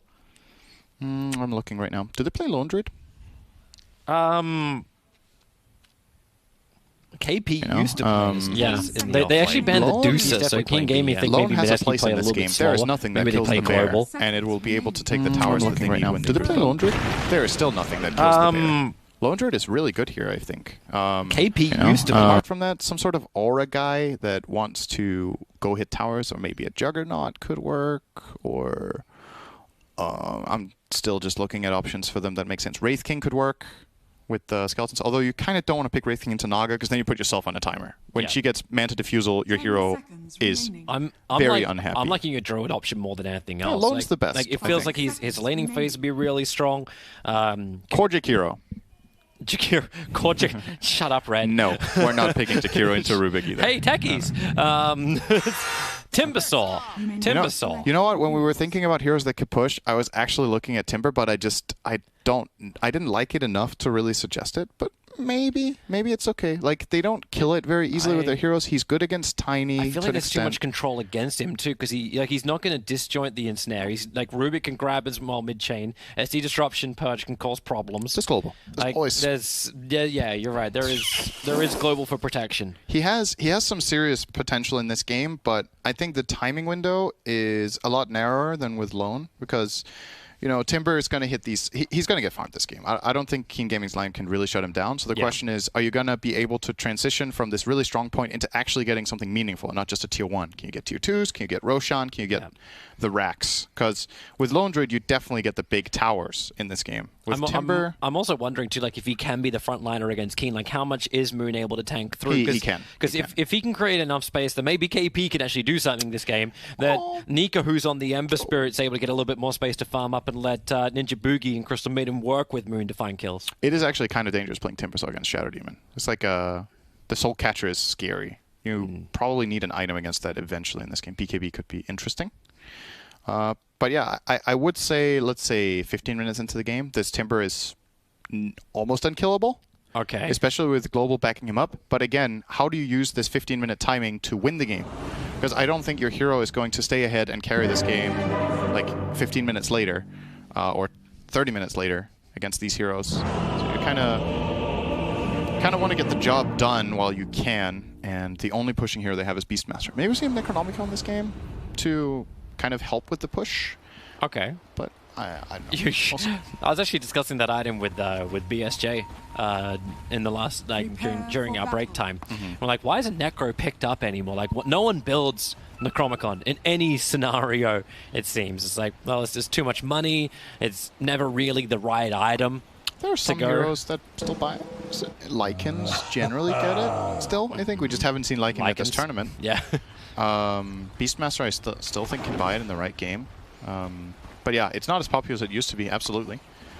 But sometimes items are also a little bit semi-forgotten and just don't get picked up as much as they should. And like, it's going to start the trend, right? Like, someone's going to play it, and then you're like, oh, okay, this makes sense now. All right, this item exists. And that's kind of the way for every item in Dota, except Holy Locket, which is just trash. So, there you go. If you see somebody buy Holy Locket, it's not catching on in CI. I've still seen more people buy Holy Locket than I've seen Necromicon over the last, I'd say, like 3, 4, 5 months. And that is very sad. This is when you gotta like just see a new patch, but we'll have to wait till after TI before maybe Necro becomes a thing. Holy Lock is one of those items. You look at all the stats, you're like, this is nice, this is nice, this is nice. The problem with it's like a jack of all trades item that's like not really good at anything. It's like nice and nice and nice, but then you look at the cost and what you could get instead, you're like, It really is That's like the best way of describing that item. That's a great definition, Zint. It really is. Oh, illusion, deny it. Got it. Got it. That feels good if you're Naga. Yep, there we go. Give him the tip. just the tip. Very nice from him. So 2-for-1 rune for Keen Gaming. Yeah. A little bit less gold in the early game than we usually have. It's pretty rare that runes get denied level 1, but it does happen occasionally. Yeah. And this is one of the cases. So let's look at the lanes. The Timber will be facing Tiny, which is a pretty even lane to begin with, but eventually Timber becomes a problem. It still is probably the best hero they could put in the mid lane, so I think that choice is fine. This time they're going to start off dual lane with the Abaddon, who can easily get can easily save against the He silencer. just beat the crap out of Ember Spirit. Good damage. First point up in Curse of Avanis, and Old 11's up in the face of like Ninja Boogie as well as Nico. And Rubik's skill telekinesis, that is rare nowadays. To skill telekinesis level 1, you almost always see the Fate Bolt, but they wanted to lift him into the Curse, get some extra damage out. The downside to that is, well, when lift is on cooldown, Rubik is really bad. And Fate Bolt has a long duration compared to the lift, so there's way more downtime on the hero. Always feels like too, like Fate Bolt's never really is useful until you're going to go Telekinesis to grab again, Ninja Boogie. Old 11, he's making the use of the Orb of Venom, but with Ember Spirit putting on the Flame Guard, then Nico has to be thrown away. Yeah, that's the other thing about not having Fate Bolt. They can't break the Flame Guard. None of them have a spell to do it right now. No Aphotic, no Mist Coil, no Fade. So, yeah. Nico can do whatever he wants, honestly, when the Flame Guard is up. It's too much damage. Now they get level 2 first as well. Does skill the Slide though, no chains, and we might not even see him skill chains until like level 10 this game. It's not good in his lane, they just get removed by Baden. So, let's see how it goes. God, this is a tense time to not miss first blood. Like they're just underneath the towers while Old 11's up in the face of Nico continuously. He just burnt the Sal before too, so he's really running out of health fast.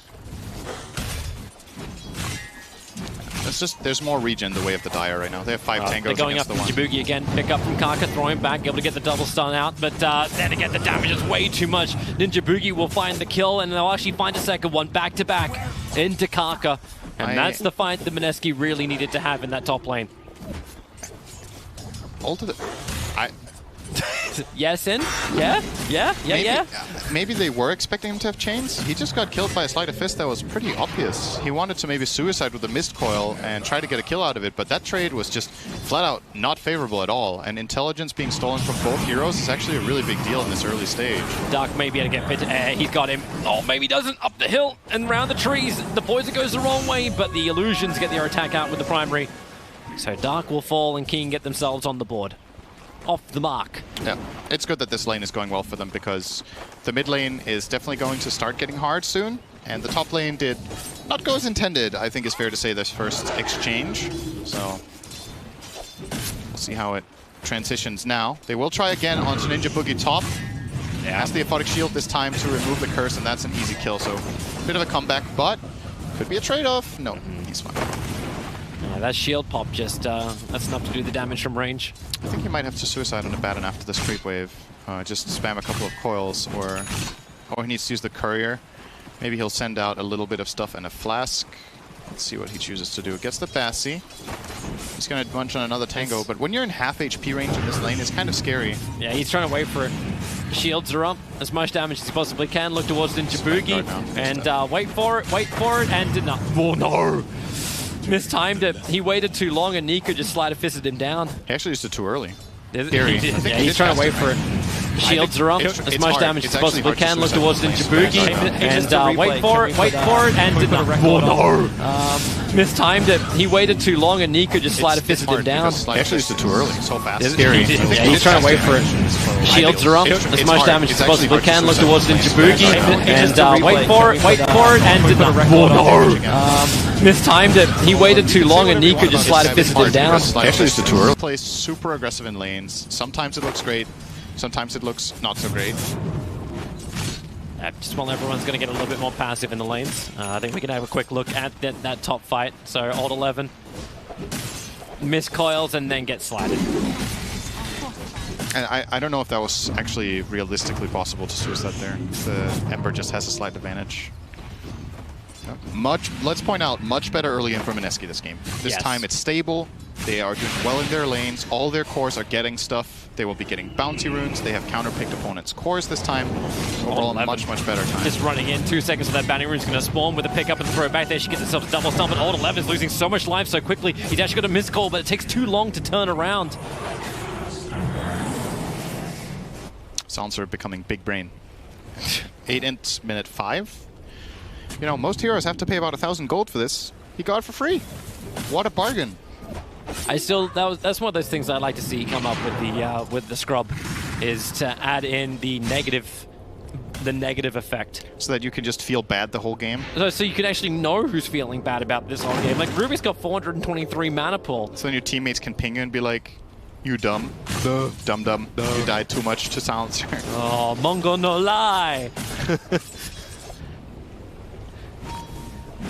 And now we're starting to see the mid lane go as expected now, right? So Moon is level 6 before Tiny. He's going to use this siege creep to start pressuring the tower. Most likely, every time Whirling Death is off cooldown, he's just going to drop it onto Yi to harass. I guess it's so hard. Yi's having his own little battle. At Ninja Boogie. Hitting strong. And this was a really big hero in the finals of the SEA qualifier, by the way, in the series that Mineski won to get here against what was the name of the team that Gunnar was playing for? It was the stack, right? Yeah, what the were K they? stack. Oh, I can't remember what they were called. They had a kind of weird name. Yeah, a special name. Yeah, I don't remember, but yeah, the stack he had with March. Yeah. Timbersaw became a pretty big hero in that finals. I think he got picked 2 or 3 games and had good success. Oh. So. No follow-up. Rubik was a little bit too far away. They're down on bottom lane. We're all chicken. KP's trying to get up in his face with Ragey Potato. Yeah, we haven't talked much about bottom because there's been so much going on top especially, but the farm bottom has been good. You'll get it now. Dark starting up with the imprisonment, and KP just moves himself forward. Can still have to be a little bit careful while up on top. Hold 11. Throw caution to the wind. Get aggressive and can finally get a kill onto the silencer. Look at how even the cores are in gold. It's like super satisfying looking at this. It's actually very, having very a close game. Yep, it's very close, -7. There's only one like slight outlier in Moon mid by just 200 gold. And because he's getting himself a little bit further ahead just because they backed up to Shrine. Yeah. Oh, we didn't talk about this either with the Rubik. Chakram is actually an exceptionally good steal as well. So Kaka will be able to have some high-impact plays in this game. That is another tool that can help kill the Timber. He's obviously ignoring all of his armor, and even if he buys magic resistance. Great wraparound into the Avalanche and Toss combination. Ragey Potato, who's only got the Nova. So no Frostbite, can't create any space, and KP just easily rotated on. Yep. And they now have a big lead bottom. Naga Siren is level 7 to the 5 of Beast. And the Crystal Maiden being level 4 against the 3 of Shadow Demon. So it's actually kind of more even than it looks, just because the Maiden has taken a lot of experience away from the Beastmaster. But in terms of game impact right now, I think you're very happy with the Naga having a great time, even if it costs Shadow Demon a little bit of tempo. Maybe time for Moon to get a little bit up in the face of Alt 11. Picked himself up a Haste Rune, and definitely does not want to allow Alt 11 to feel comfortable underneath this tier 1 tower. He's been soaking up creep wave after creep wave. So you just dropped him up. TP is coming in. Meanwhile, Ragey Potato's going to go down to Yi. Karka's just trying to stop this push on mid, but that's still a haste to Timbersaw. He's immortal right now. Yeah. So CM actually died next to the Shrine. I think if they Here's your rotation to get another ensnare. It's a rinse and repeat. Literally, this is exactly what happened a minute ago to KP. A little bit too far down the lane. Was there a rune involved in this kill, or did he not have a Hawk out in the river? No. Oh, the Hawk is off to the left. How did Tiny get in? Oh, he came from above. He ran through the river. Yeah, the Hawk is not placed completely perfectly here. So he could actually slip through that small, narrow pass. Did he come over here? Or did he go... he came through the river, I think. Just straight up, okay. Because then this Hawk placement is not that good for KP. He could have prevented that death himself, for sure. Slightly better Hawk placement. So, mid tower goes as expected. Timbersaw is ramping up, and I think the best play for the Radiant right now is to not go for Timber. Like, don't try to kill him. The amount of resources you're going to need for this is not worth what you're going to get. The kill can fail, and I think, honestly, even if they 5-man gank him, I think he's going to survive. Like, that's where we're at right now. He's going to have enough Magic Wand charges. He has a Bracer for a bit of magic resistance, 1400 health, 35 armor. This guy's not dying right now, and that's okay. The way you play this is Keen is you pretend he doesn't exist, more or less. You push out the wave and just let him do whatever he wants, and then you play the rest of the map. And if Timber doesn't join your team for these moves, you're in a good spot to get some kills and maybe a tower. Yep. And if he does join them, well, then you at least got him away from the damn mid lane. So he's going to go bottom, however, make his own play with the Beastmaster KP. They're not going to defend this tower. It's not feasible at all. This is just a hold back. Maybe you get a bit of a trade-off up on top because that's where Tiny's moving in so fast with Phase Boost. They're chasing down Nico. He doesn't have a defensive spirit, and well, he's got 4 stick charges, but that Avalanche is well off target. Nico just turned east, and now it's actually Karka, who's in trouble to pick up and throw back down again. Creates a little bit of extra space, but the Timber Chain forward. Moon doesn't get the damage from it, but he's got another Another whirling death ready to go, and Ember Spirit just finishes the job with a sleight of fist. Nico with a next level dodge running in the straight line the AI would take you to the base. And they got caught off guard by it. They were not expecting him to move like that. Next level play. Ninja Boogie in a little bit of trouble, purged up. He's got global, but there's no way he wants to burn up for this. Ensnare is up. He's trapped, and the tree toss flies forward, helping Dark to get the kill onto this silencer. This Ensnare skill point has actually been very useful this game. There's some games on Naga where you skill Ensnare and you just regret it because there's no fights and you're like, I could have farmed faster with another point in Riptide, but they've been using it very well to kill Beastmaster twice, and then they've used it to kill Hero mid. Feels very good about his choice to get that skill point up. Moon's going again. Eventually they have to do something about this. Nice fortification, keeping the creep wave alive, allowing Moon to continue his pressure. That's why Radiant fortified back as well. While on bottom lane, KP lets the Raw go. He's still ensnared up. Old Chicken wants to keep the chase going, and Raw stolen by the Rubik. Get a little extra information up the hill. Poison flies forward. He doesn't want to use it onto KP. Let Karka find the kill and then TP the Rubik towards the top. He's got TP available, and they may be able to take a fight. Ninja Boogie and Nico. Fresh ward down, they're rotating around the back, but the Observe ward sees him. But Hot 11, he's got almost no life to work with. The Timber Chain forward, a quick little spirit. He triggers the 6 charges, tries to get back towards the tower. Now the borrowed time will end up popping out. Where's the extra support to come? It's coming in from the side. Ragey Potato, is he going to be the easiest target to go for? The Avalanche, actually, man, that hit the Raw. Okay, that was a little over the top. Trying to get a little bit of spill damage into Ragey Potato. Nika's already got the double kill, but Karka gets 2 of his own. Oh, I don't know if he should have stolen that. Should have held the Raw? Yeah, I think he could have got another Raw out of that. It's not that long of a cooldown. Oh god, Karka. Oh god, Karka. He's going to juke around the tree line. Dark actually goes for what was not a defensive imprisonment. Just he kill the Timber, guys. Just kill him. Yeah, good luck on that. Back underneath the shrine. Dark's just trying to buy a little bit extra time. Catcher, Purge, whoever you've got, Old 11, trying to slow down Nico. Not a lot of man to work with. He's got 9 1 charges available, so he'll feel okay with that one. Yep, trigger the fresh jump charge as well. KP rolls off cooldown in 10 seconds time. And with the boar slows, they're not going to follow through with anything. In fact, Moon's already moving towards mid. So while all of this was happening, Naga was still farming, and that's going to be the name of the game for a while. Naga will not really want to get involved in too much. She will farm for the majority of the fights. And if she needs to join with a song to maybe save a serious bad engagement or whatever, she could do it. But mostly just keeping the momentum going for herself. Oh, Karka. He knows this is coming. Like Ember ran underneath the Observer and Sentry. And Moon's now going to see if he can play Raid Boss Battle. He's at half-life. Here comes your Global Silence out, allowing Moon to move further back. In fact, Nico jumped to the Spirit. Ready to start his own fight if he wants to, but it won't happen. This is pretty much the only spell combo that will kill the Timber, is if they Soul Catcher level 4, tiny combo, and get there a little bit of extra help, but that's under the condition that Global doesn't get used. Honestly, I think he might still not die. Like, that's the crazy thing. He's 1850 health in a Vanguard, and the Magic one. Karka's backing up again. That Observer and Sentries just saving lives. And could potentially also deward the Obs if King Gaming can ever move back out through the mid lane. But he's trying to just level 4 Fade Bolt down. Timber Chain stolen from Karka, so just get away. Decent steal. It's okay. It's a mobility spell for Rubik. Those are always nice to have.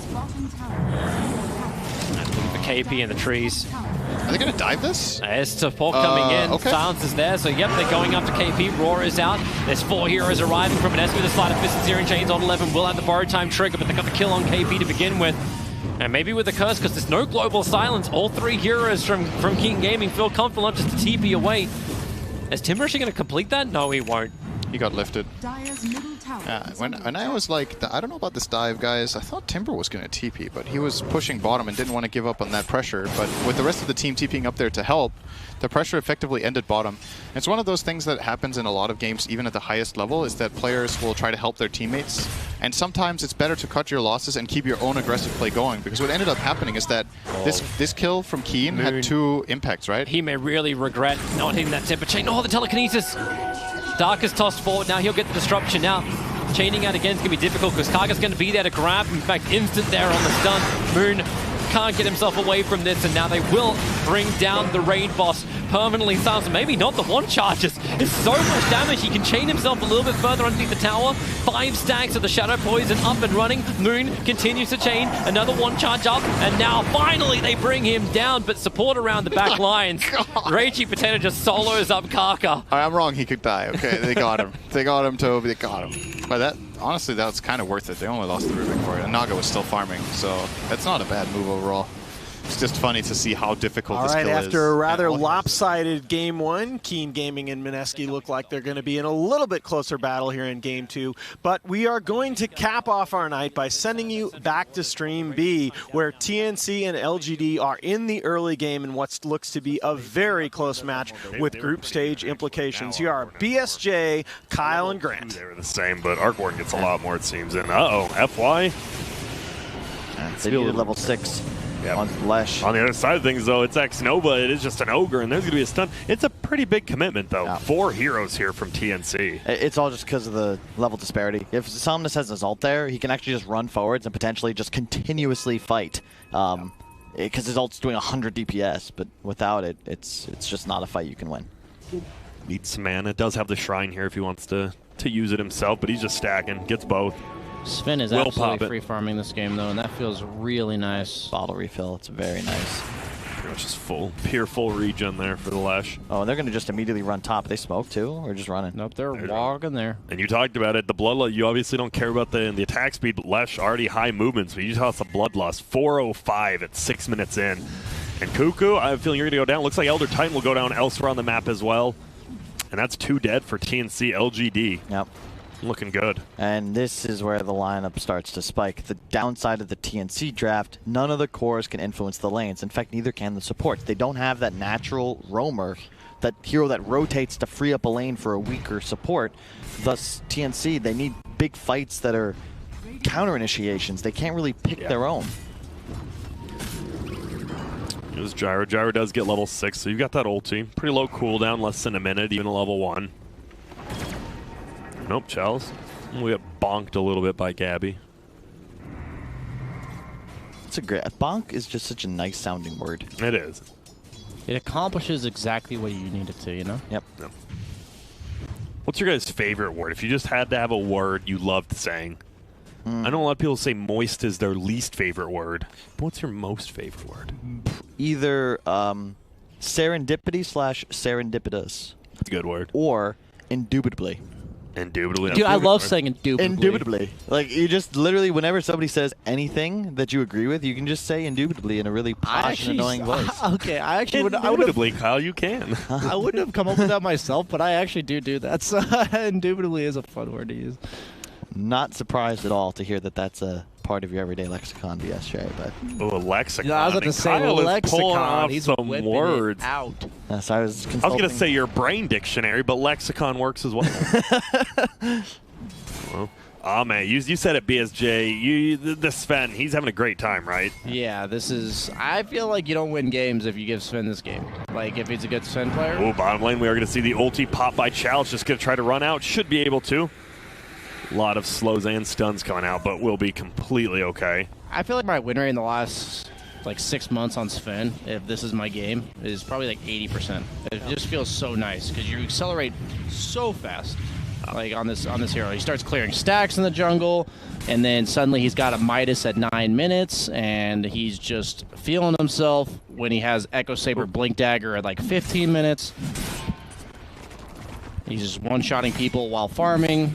I don't know. We'll see. Oh, he does show that he has a ward there. I don't know if that was worth it.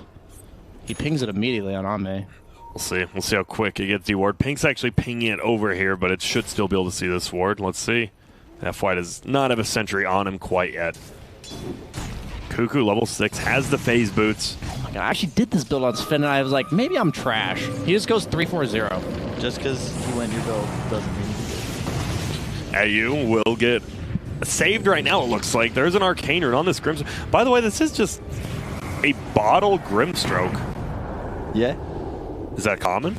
I've never seen it. It's not a rare necessarily, but it's definitely an uncommon. I've seen supports pick up bottle decently often when the mid laner is not a bottle hero. Yeah. It's something that TNC loves as well. Like, they prioritize bottles I think as a team. Like someone always has a bottle. Yep. Uh-oh. Stun's gonna go. He's just dying. He's trying to cast stuns, and he's just getting run out now. You gotta be careful. There's no boots. They pay him. He's like, wait a minute, I'm a less Shrek, and you're a Grimstroke with no boots. And they're just gonna find him. This is gonna be a twofer. Pretty damn easy, and a double kill for Softness. Yep. He's like, I'm getting this kill. You're not taking this one, FY. I know you.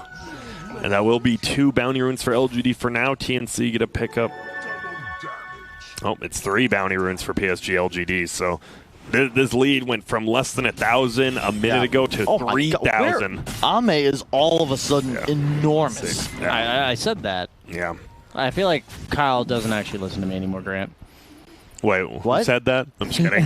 No, you did. I mean, so when you get this Echo Saber, you no matter what go blink next? Yeah, you just go Echo Saber blink. You can potentially just get BKB without the blink because you have Centaur. See you later. All of a sudden, this game's just getting out of control, it feels like. It's actually a 4K lead. This Leshrac has been middle. We saw him bottom once, top multiple times. Go bottom. I feel like PSG, LGD, and EG are very similar in the way that their cores and the way their whole team they match, right?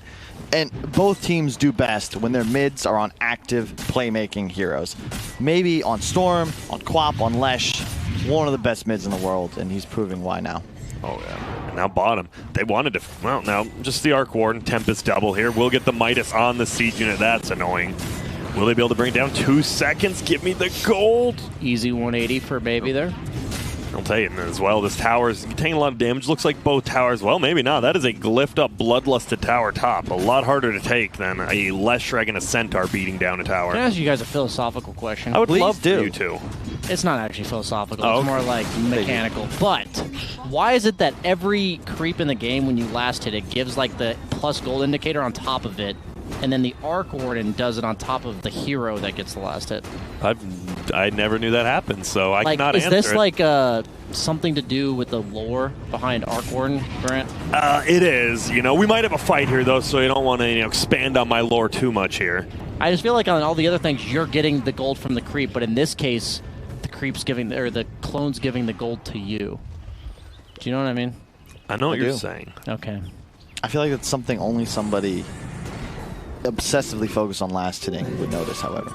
Well, I used to try to be like, did I get the gold for the creep? And you didn't notice that. Yeah. I'm like, why doesn't it say on top of the clone who got it? Yeah. I had never noticed that. Wow, I guess that's an Easter egg right there. That's why I thought it actually died and he didn't get the gold, because I didn't notice. Okay. Yeah, you pay if you look for Thanks, it, you'll see it. Yeah, that's actually very helpful. Centaur is that's the real Arc Warden. Yo, it is. My bad. Middle lane. There's going to be a stun. Arc Warden. Oh, my goodness. And the stun from Ame will be there. There's going to be the Earth Splitter hits, too. It actually drags him to the other side of the Earthshaker Fisher. But won't do too much. And you see, yep, God Strength Uzi's like, I'll kill these creeps. We're going for the tower. I love it on Sven when you're this far ahead, because you occasionally show up to fights and you just chuck stuns at people, and it's a level 4 stun. That's so much That's a lot of damage, Yeah, 320 damage. Well, the God Strength was used, but they don't want to commit to the tower quite yet. You do force 4 heroes into the area, though. It's like a threat thing. It's like if you don't God Strength, they don't actually have to really respond to you pushing that tower, but the minute you God Strength, they don't respond immediately. There's the other thing, is that Chalice is bottom. Yep. Thanks to that, literally God Strength pop mid. Just everyone's there. It's a... we should start using the word gravity. I think it's really, a best way to describe the concept I want to talk about right now, which is the God Strength literally creates gravity. You pull the enemy team towards you to deal with you, and it allows your offlaner just this easy space. So we have space makers and gravity makers. No, just gravity. I think it's just something that heroes possess. So he is gravity. He doesn't make it. He is gravity. Yeah. Well, okay, maybe gravity. Maybe he just has a lot of mass. He has become. Okay, I like that. That's good, because this Sven does have a lot of mass. He is by far the most farmed in the game by almost 2,000. You could say he's massive, but then people won't really get it. Yeah, the people. The people that watch this stream will know. He is holding a very big sword, Kyle. In in 3 years, you're gonna bring it up, and someone's gonna be like, "I remember TI9 gravity. It's massive." And he is going blink, or at least he has it queued up for now. I just feel like you could go BKB, you are unkillable if you get it, but so easy to play the map right now. What's up? No, I'm just thinking, because then it also makes sense. Mid lane.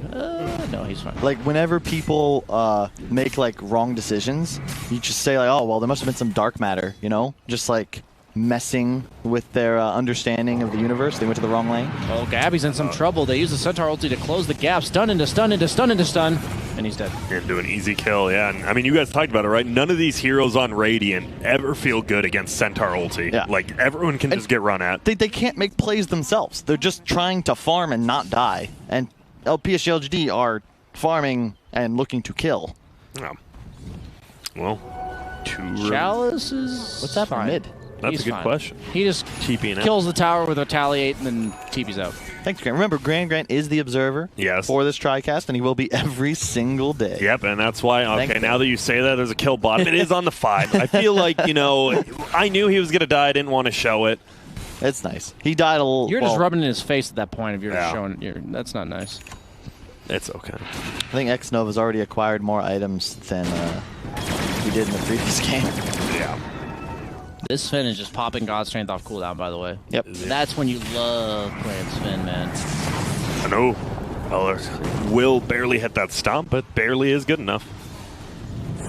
And yeah, as you said, he's just farming up, farming towers, farming creeps, farming heroes. He's just doing whatever the hell he wants on this Sven. I would much rather be a Sven with Bloodlust than a Naga Siren. I think most people would agree. Yep. And there's the blink you asked for.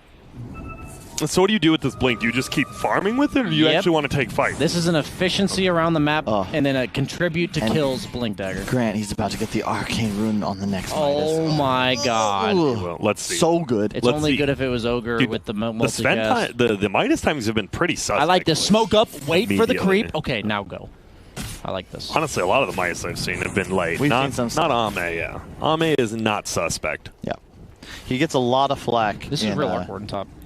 From the Chinese fans in the event of a loss for his team, but yeah. he is solid, and there's a reason he's stuck with the squad. Oh my, there is a lot of heroes here. There's going to be a blink forward actually, and look at this. You know, Ame's like, wait, this might not be a good fight. I don't They have waited ult. out. I'm not going to blink in. Yeah. That is what we call discipline, boys and girls. I would have just gone You in. would have immediately gone in, and you would have died. You don't have the ulti, In fact, you've done that before. And I remember flaming you for it. I don't know what you're talking about, to be honest. Well, they're going to try to bring in Tempest Double, but they can't get it. Easily killed right there. Well, looks like Armel, Arc Warden, has the Midas, has the Maelstrom, continuing to just farm up.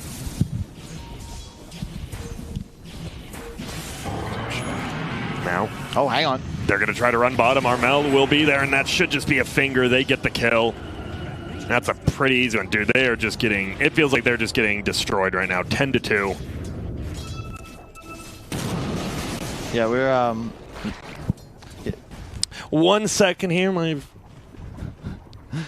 Put the Steam voice on. I would love to put the Steam voice. Oh, is it? Yes, It's on indeed. Grant. It's always Grant's fault. Well, we fixed it. No worries. I had Sorry, it on, you Twitch know. I chat. didn't have Steam Cloud, unfortunately. Didn't help me there, but there you guys go. Hello, everyone. Look, guys, it was Bruno's fault. Yes. He just told us to let you know. Yeah. Sorry, guys. It's okay, Sorry, Bruno. everyone. We forgive you, Bruno. Yeah, don't worry about it. We took care of it. Thanks, Bruno. Okay. That was on me. Apologies to everyone in game who just got a loud voice out of nowhere. Just yelled, hello! I mean, someone probably did, but was like just kind of a little bit tired. Oh, man, you know who I miss? I don't know why this game. Mr. Noodles, man, from Sesame Street.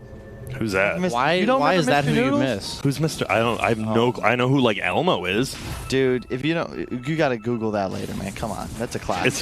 Is he the chef? No, he was the guy that it was like all silent. He did a bunch of weird stuff, and the kids were like, "Oh no, Mr. Noodles, don't do it that way." Well, like, and he would, eat pasta wrong and stuff. Well, Cuckoo just got eaten alive by Ame, and this is feeling right. It's 3-11 right now, an 8K lead. Kyle, yep.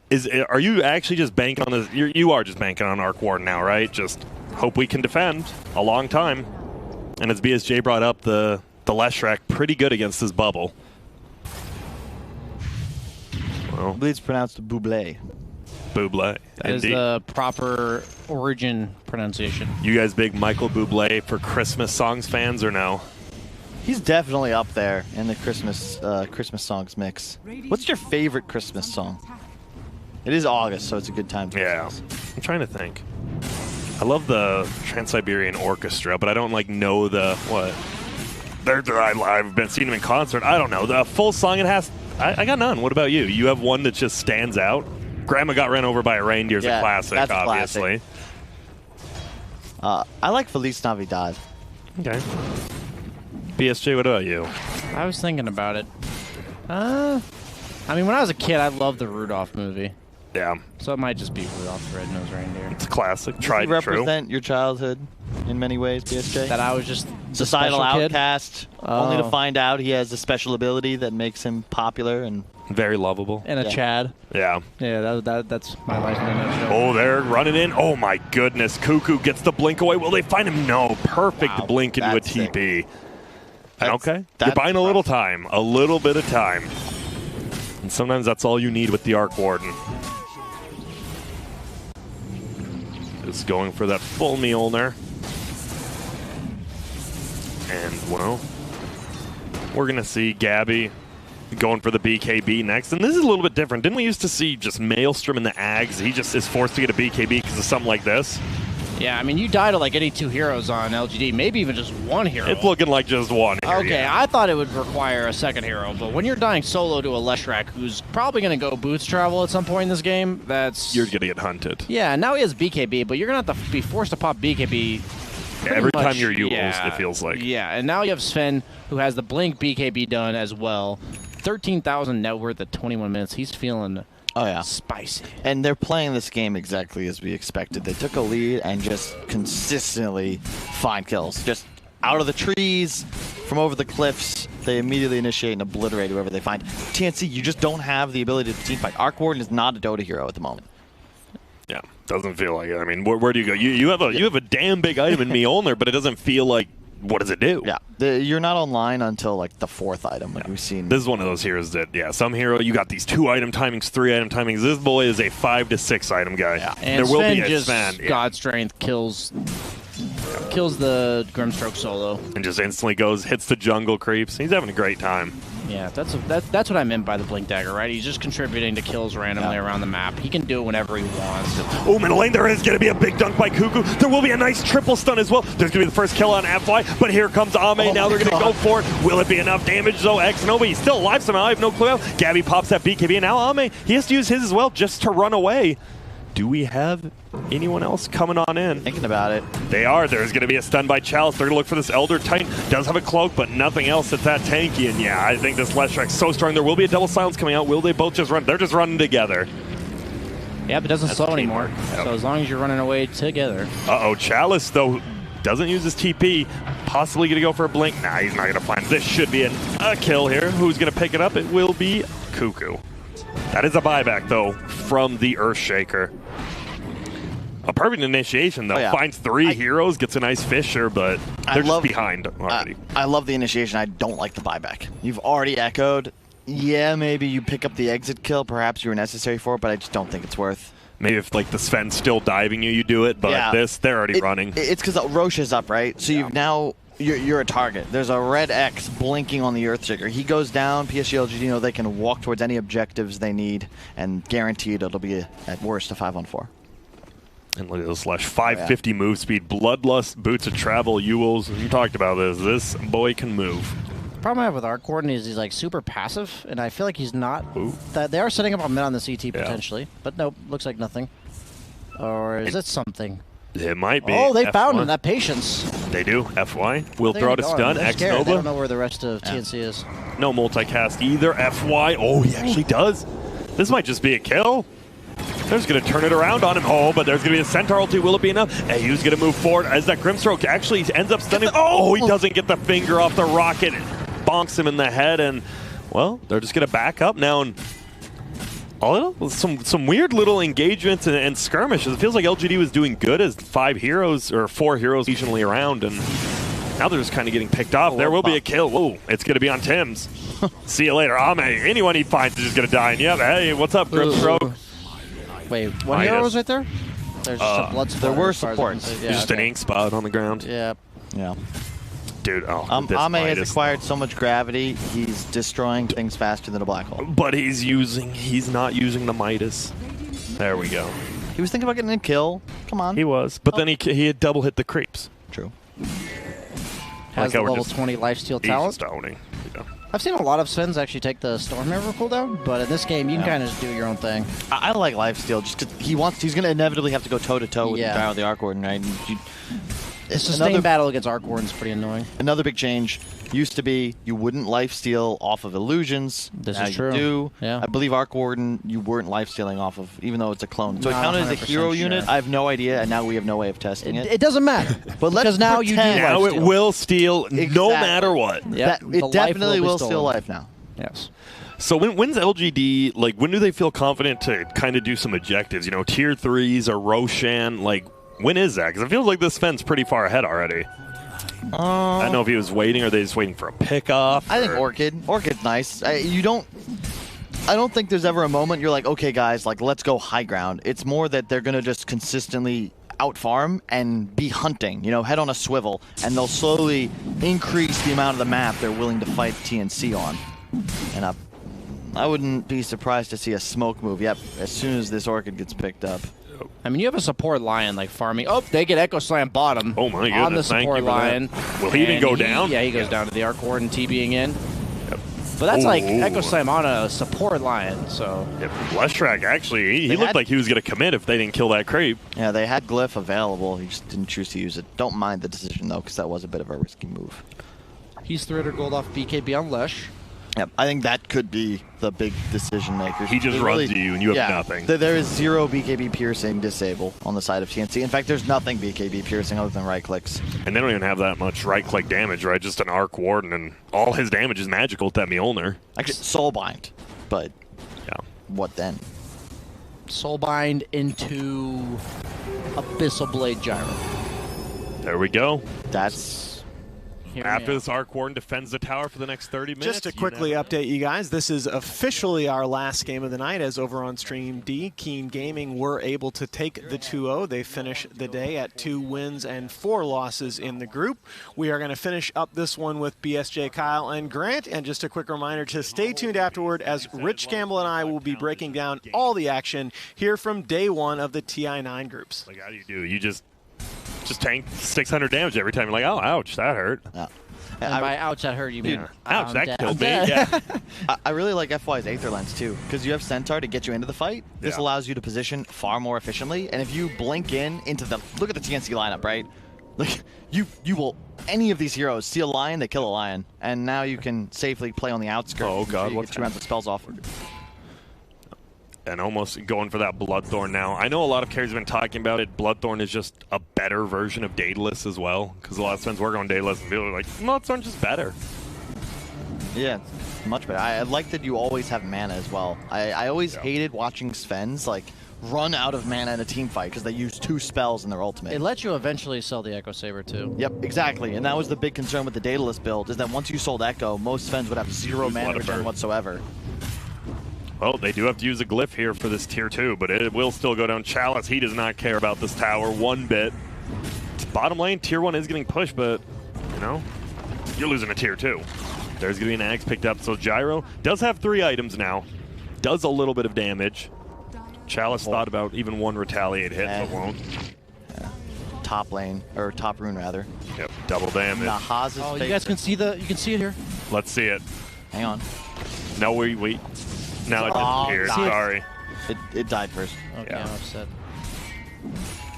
And this Roche, as we've said, double damage will get picked up by Somnus. And this is a level 1 Roche still 30 minutes in. Yeah. Are you surprised no team's taking it? Or both teams just have such good team fight? I think PSG LGD are only in a position, you can only lose the game by fighting in Roche. You're against Arc Warden, Gyro, Shaker, ET. Like, come on. This, don't do it. You don't go into the pit. You just don't. The opponent has like no way of getting the Roche. Exactly. Especially even if you kill like Earthshaker, Elder Titan, right? You have this buyback TP to Shrine that it's still scary. Sometimes you're against like these like Ursa type heroes where if you don't take Roche, it's kind of like an annoyance for your team to have to play around it because you're so concerned that the opponent's going to walk in and steal it. But when you're this far ahead and the opponent has no way of actually killing Roche, you can kind of just ignore the objective until it's convenient for you. Or safe. Whatever comes first. It feels like the very similar to last game, just different position. I mean, obviously LGD is way farther ahead, but neither team really wants to take these fights, a lot like last game. And they will smoke. Earthshaker pinged out that ward got de-warded. by creeps. Oh, TNC gotta be so careful. Yeah, let's. You see, Cuckoo. It is nighttime though. No vision. Can I just say that I've learned you can... Oh, let's talk about it after. You're good. Oh, Chell. He jumps in. He does only get a stun onto one. It will be the Gyro who does get forced out. But oh my goodness. He just get a blow up one. It's going to be Kuga. That's a pretty big kill on the max side. We do hear Soulbind, but we're going to watch this. Sven just right-click everyone down. Gabby gets destroyed as well. They're going to move back. That's his godlike. There's a TP out. Will barely survive. Armel. They're just playing these fights exactly as expected. Just out of nowhere. See it on top? 300. It's right next to him. It looked like it was on. That was actually between them. Yeah, but it is on top of this Fed. Okay. Can you prove it? I can't prove it there. Okay. Next time, though. Yes, next time. I will say you knew what I was going to ask. Well, one of the coolest things that I've learned recently, I learned it yesterday from, I believe, Gunner, is that the gym provides true sight on the ground. So when they were smoked up, the Centaur actually dropped his gem next to the high ground to see if there was a ward up there. That's really cool. Yeah. That is. That is super cool, actually. It is. Somnus is just going to pop his BKB. Oh my goodness. Bloodstones gets all his HP back. See you later. There's going to be a kill. It's going to be Tim's. He has to buy back, and Somnus wears the Edict. It's already going off right now. You see it. The one counter to this bubble right now, and the bubble will finally drop. This will be a melee Rax at least. We'll see if they want to commit for the range. Looks like, hey, why not? Yeah. Yeah, I heard the gem drop when they were smoked. I'm like, why did he drop a gem? And then I remembered learning that because it provides AoE flying vision through sight when it's dropped. Flying vision. Yeah, like you can. That's what I mean. Like, so if you drop it next to the high ground, you can see like That's a nuts. small radius up to the high ground. That is so sick. Yeah. I had no idea. Is that new or? Yeah, they made it like or newly discovered. It was new. I think like 2 or 3 months ago they made it so the gym provides true sight on the ground next to it. Oh my goodness! If you die as well, or only if you drop it? No, if you die, it's Okay. you see it. Like you see the gem and it provides true sight around itself. Oh, but only your team sees it. Yeah, okay. yeah. I've noticed that before, but I didn't realize that. When they made that change, they made it Gabby. provide true sight on the ground. They know Lesh TP bottom, but still, a level 24 Sven. That's pretty scary. Do you like this butterfly, BSJ? It's actually the natural replacement for Midas. Like, Midas just gives you the 40 attack speed, and late game, it's kind of just a nice luxury item on Sven. You move fast, you attack fast. Oh, middle lane. We're going to blink in. We're going to get a stun on one, but look at that. Hey, you will make it away. Maybe not. This team's trying to save him. Please, guys. He's just getting right click. Guess what? We have the gem. They see you. Soulbind won't link to anyone, and he's just going to farm up the silence. Your really only other options on Sven are like Satanic or like Heart or something. There's really no other like good damage item that you want to go. So Butterfly is just a nice little hybrid defense aggressive item on Sven. Well, Armel's slowly getting there to 25, has the level 20 talent now, but Roshan is getting taken, and I'm not sure there's much Radiant can do to stop this, as in they won't do anything. This is scary. They've already taken a full set of racks. At this point, you're hoping for, you need this Elder Titan Earthshaker to just hit the biggest wombo combo of their life. God, they're so strong. They are, yeah, it's scary. Octarine. 20 charges on the Bloodstone. All he needs to do, Samus is just going to go farm 25, and then they're ready to rock and roll. Yep, the bubble will do nothing now against this Lashrak, just shredding your buildings. It is effectively Edict times 2.25. It's pretty decent. I'd say that's pretty good, yeah. And Chalice, he's going for the heart. He knows him and Lashrak, they are the tower hitters this game. Let Ame do the hero killing. They will bring down the shrine bottom as well. And there goes both the shrines.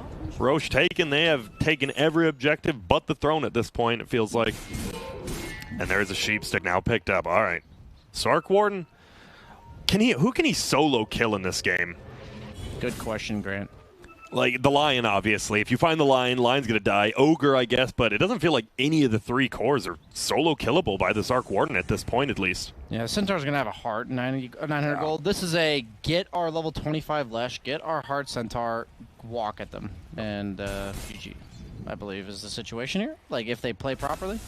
Kind of on LGD's hands to, like, overextend. Yeah. And dive the Arc Warden and maybe not quite kill them.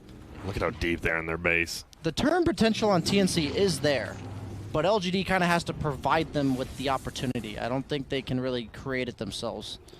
And there's 25 talents on both Sven and Lesh at the same time. 40 strength, God strength, and 40 diabolic explosions. Lots of 40s. Yep. And there's a gem of their own finally. Grimstar will pick it up. They got to do something. They got to roam around. And, well, Somnus, he has an Aegis. Will stun. He does already have, oh my goodness, he just pops his BKB. He's running. There will be a double force staff going. Armel takes a little bit of damage, but looks like Gabby will just BKB TP on. Look at this. Sven actually blinks in. Yo, you got to be careful. You're not going with the Aegis, but it looks like he will be okay for now. Throws out a stun. There goes Tempest double.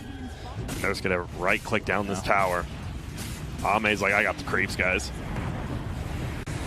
I'm always making sure I clear the creep wave from my team. For no other reason than helping the team. Yeah, I need to do it. Like, don't worry, guys. And there goes the tower. Well, they're going to run forward a little bit. There will be a stun. They actually find the gyro. They didn't have the gem up front, but they did have the glimmer. And oh no, he doesn't have his BKB. He's just getting worked right now, slowly but surely, and he gets brought down. Gabby dead for 70. Will have to buy back eventually. There will be a double silence coming out. They get a double hex as well. Will it be enough? Look at this Lesher. He just doesn't care. He just has his ulti running. There will be an ulti coming out from Cuckoo. Is it enough? It doesn't really do anything, unfortunately. They're just so far from the dire. Ame is right-clicking everyone. Will Gabby make it uphill? No.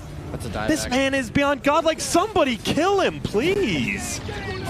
And they're just gonna kill the throne instead. Oh yeah.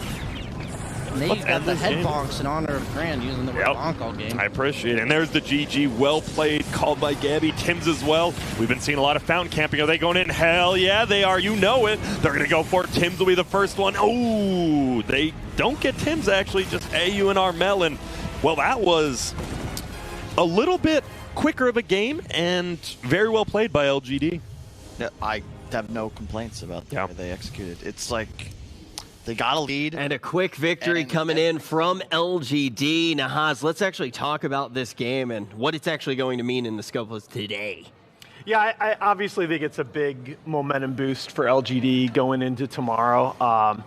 We all know how they want to win Dota games. They want to get Ame farmed. They want to get Maybe farmed. But it's their support duo that's kind of let them down at different points of the season. We saw earlier today, Xnova had a really difficult game on his Witch Doctor.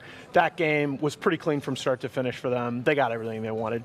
Yeah, and folks, if you are just tuning in, good morning, wherever you are in the world. But I also do want to say there was a lot of Dota that did happen today. A whole bunch of Dota that did happen today. But I want to give you a little bit of an idea what's going on here on this stream, because you're going to be getting plenty of it as groups do progress. Right here on the stream, we're going to be jumping into all of the Dota action. We're going to be hitting all of the best moments that we can from all of our streams here in groups. And we have Nahaz and Tsunami that are going to be actually covering that. And we're just going to be moving through all of it. And we're going to recap everything as we can throughout the day. That's what we're doing right now. So let's talk about what did happen in our first day of TI and where the chips have fallen and what the standings actually look like, Nahaz. Well, I think this is one of the most unpredictable first days that we've had in a tournament that has a history of being unpredictable. The thing is, last year, right, you talk about OG, obviously we didn't expect them, but you take them out of the equation and TI8 actually kind of went more or less how we predicted in almost every other respect. This tournament has already been just absolutely crazy. You have EG, a team that a lot of people had top 4 in this tournament, come in, and they are 1-3 after a day of play. They lose 2-0 to open play against Fnatic. They split with Navi. Their lone win was the longest game of the day at 1 hour and 22 minutes. You know, Nahaz, especially when it's the end of the day, usually I don't like pouring gasoline all over your fire. But right now, it is time to let the Nahaz flames roar. I'm going to play devil's avocado, and I'm going to look at a team like EG, and I'm going to use a math term. I'm going to make you feel comfortable right now. And I think right now, if I was in the class, you give me an A+, right? They're a high variance team. They are, and they're a team that we didn't expect to be high variance, right? EG, over the last 4 years, we've had 4 straight years prior to this of this round-robin format, and EG's played all 4 of them. Okay, over the last 4 years, EG have played 30 best-of-2 round-robin matches at TI. They've been 2-0'd only twice in those 30 matches prior to today. So for them to come out and lose 2-0 immediately to Fnatic was just huge. And then you expect them to rebound, and they looked anything but convincing in that second series against Navi. Now, we talk about upsets. There was not just one upset that happened today. I think there are really kind of 3 big upsets for anybody who didn't get to see them. What happened in these 3 upsets, and how's it going to impact everything moving forward? Well, the other team that you talk about, of course, being Liquid, who really stumbled out of the gate. They got 2-0'd in their first series. Not what we expected from this team, certainly, and then came back again. They took care of business against Chaos to sort of round things out, but then really looked overwhelmed in their last series of the day against Secret. This is a team that was among the tournament favorites again coming in with their hot performance from Wii at Epicenter, but they look shaky today. Yeah, and now I do want to take a moment to kind of start looking ahead already to tomorrow. We see some upsets today. Tomorrow is where we really do start to see the shape of what the standings are going to look like. And I was trying to figure out with you what actually looks like it's in the realm of possibility. I mean, by the time we get to the third day here of groups, we could potentially start seeing teams even eliminated. Yeah. We could definitely start to figure out maybe who's getting the favorable places in bracket play. But by that third day, we're really going to know things. So when we talk about tomorrow, what do you think those big matches to look forward to are really going to be? Well, that's one of the big reasons that we talk about EG, because EG has, I think, probably the most difficult schedule of any team tomorrow. RNG is their easiest match, and RNG took a game off VP today, and they bookend the day. I believe they play Secret and LGD, so you're going to see this coming up. Yeah, they play, I'm sorry, it's Vici Gaming that they play to start. That's really tough, and they're going to have to play much better Dota, because where things get really scary is these teams that we had doubts about. Mineski, obviously Infamous, we have serious doubts about. Keen was a team that a lot of people doubted. Mineski and Keen both took 2-0 games today. And so that puts a lot of pressure on some of these favorites that stumbled out of the gate in the first day of play. They could potentially find themselves playing in these elimination matches very early on in the tournament. And I do have a question for you, too, before we really kind of dive into some of the things that are going on with Group B. How keen are you for Keen right now? This is a team that I've heard a lot of the casters starting to talk about a whole bunch. I'm still not convinced by Keen, for sure.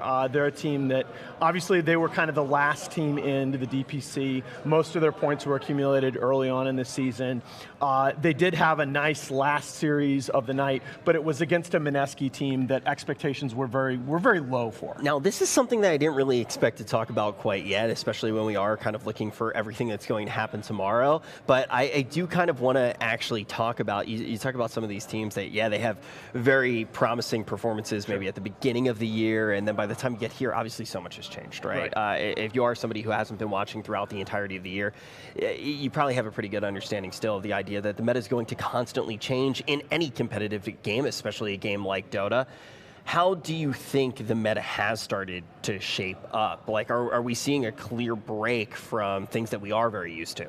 Well, for sure, and it's even beyond that. I actually think, so last year when we went into group phase, everybody was sort of in Vancouver for a full month before the event, and all of the teams were sort of scrimming each other. So we saw most of the teams last year come into group phase more or less agreeing on how a lot of the heroes should be valued. You know, today, it only took us 12 games today for there not to be a single hero that was picked or banned in every draft, right? I mean, it was, it took us, I think, 28 games to reach 100 different heroes picked or banned. So we can already see this year a lot of these teams, they've been boot camping in different places. They haven't all necessarily been in Shanghai. And even those who have all been in Shanghai have actually been scrimming a lot of the good Chinese teams that aren't here at the event. So there's been a lot more sort of room for disagreement on how heroes are valued. And there's a lot, teams are approaching the meta in very different ways. You expect that to coalesce as the tournament goes on. But I think you're going to see a lot more uncertainty here in the group phase. You have already. Yeah, and it's also one of those things, too, where we talk about how groups really does form the meta for when we do get to the main event, and we'll start to see that form. And as of right now, I think we look at this meta, and it's pretty clear cut. I think we can call it an Ogre Chad meta. I think that's kind of what we're in right now. I think Ogre is going to play. I was worried that this year was going to be the Alchemist Invitational. Alchemist and Enchantress were the most contested heroes here through day one. Enchantress notable. 22 first phase bans in the first 38 drafts that we saw here. Alchemist very close on the heels of that. But Ogre has been very hotly contested. Mirana is another here. She's 7-3 today, and Tide is 7-1. I think a phrase that you're going to get real sick of real quick at the main event, a lot of us analysts are going to talk about catapult control. And the idea that Mirana can just arrow one of your catapults and stop a push instantly. I actually think you're going to see people body blocking arrows for catapults as the tournament goes on. It's going to be that important. You know, I can tell that you've thought a whole bunch, Nahaz, about all things Dota. I've been a little bit busy. I've unraveled a huge conspiracy that's going on right now. I realize what this stream is called. Let me get my tinfoil hat. Multicast. Ogre, Ogre, Arcana, Slacks, not going to play Dota for, I don't know. You can actually jump on social media and try to solve this conspiracy with me. I've been working on it very hard. You can jump on Twitter. Make sure you use that hashtag TI9 at Dota2. Stay tuned there for everything Dota. Also on Facebook at Dota2. And the most important one, I know I'm like, especially when it comes to social media, I'm what they call a boomer, Nahaz. Do you know what a boomer is? I know what a boomer is in the context of me and the generation before me. Yeah, you and me. We're just two boomers. Okay. And what boomers only. What boomers do now, hot dudes only. You smash that like button on Instagram. Go on over to Dota2 Instagram. Smash that like. We like all of you a whole bunch as well. We want to see you tomorrow. That's going to be it for the coverage today here at TI. But we will see you bright and early for plenty more Dota action.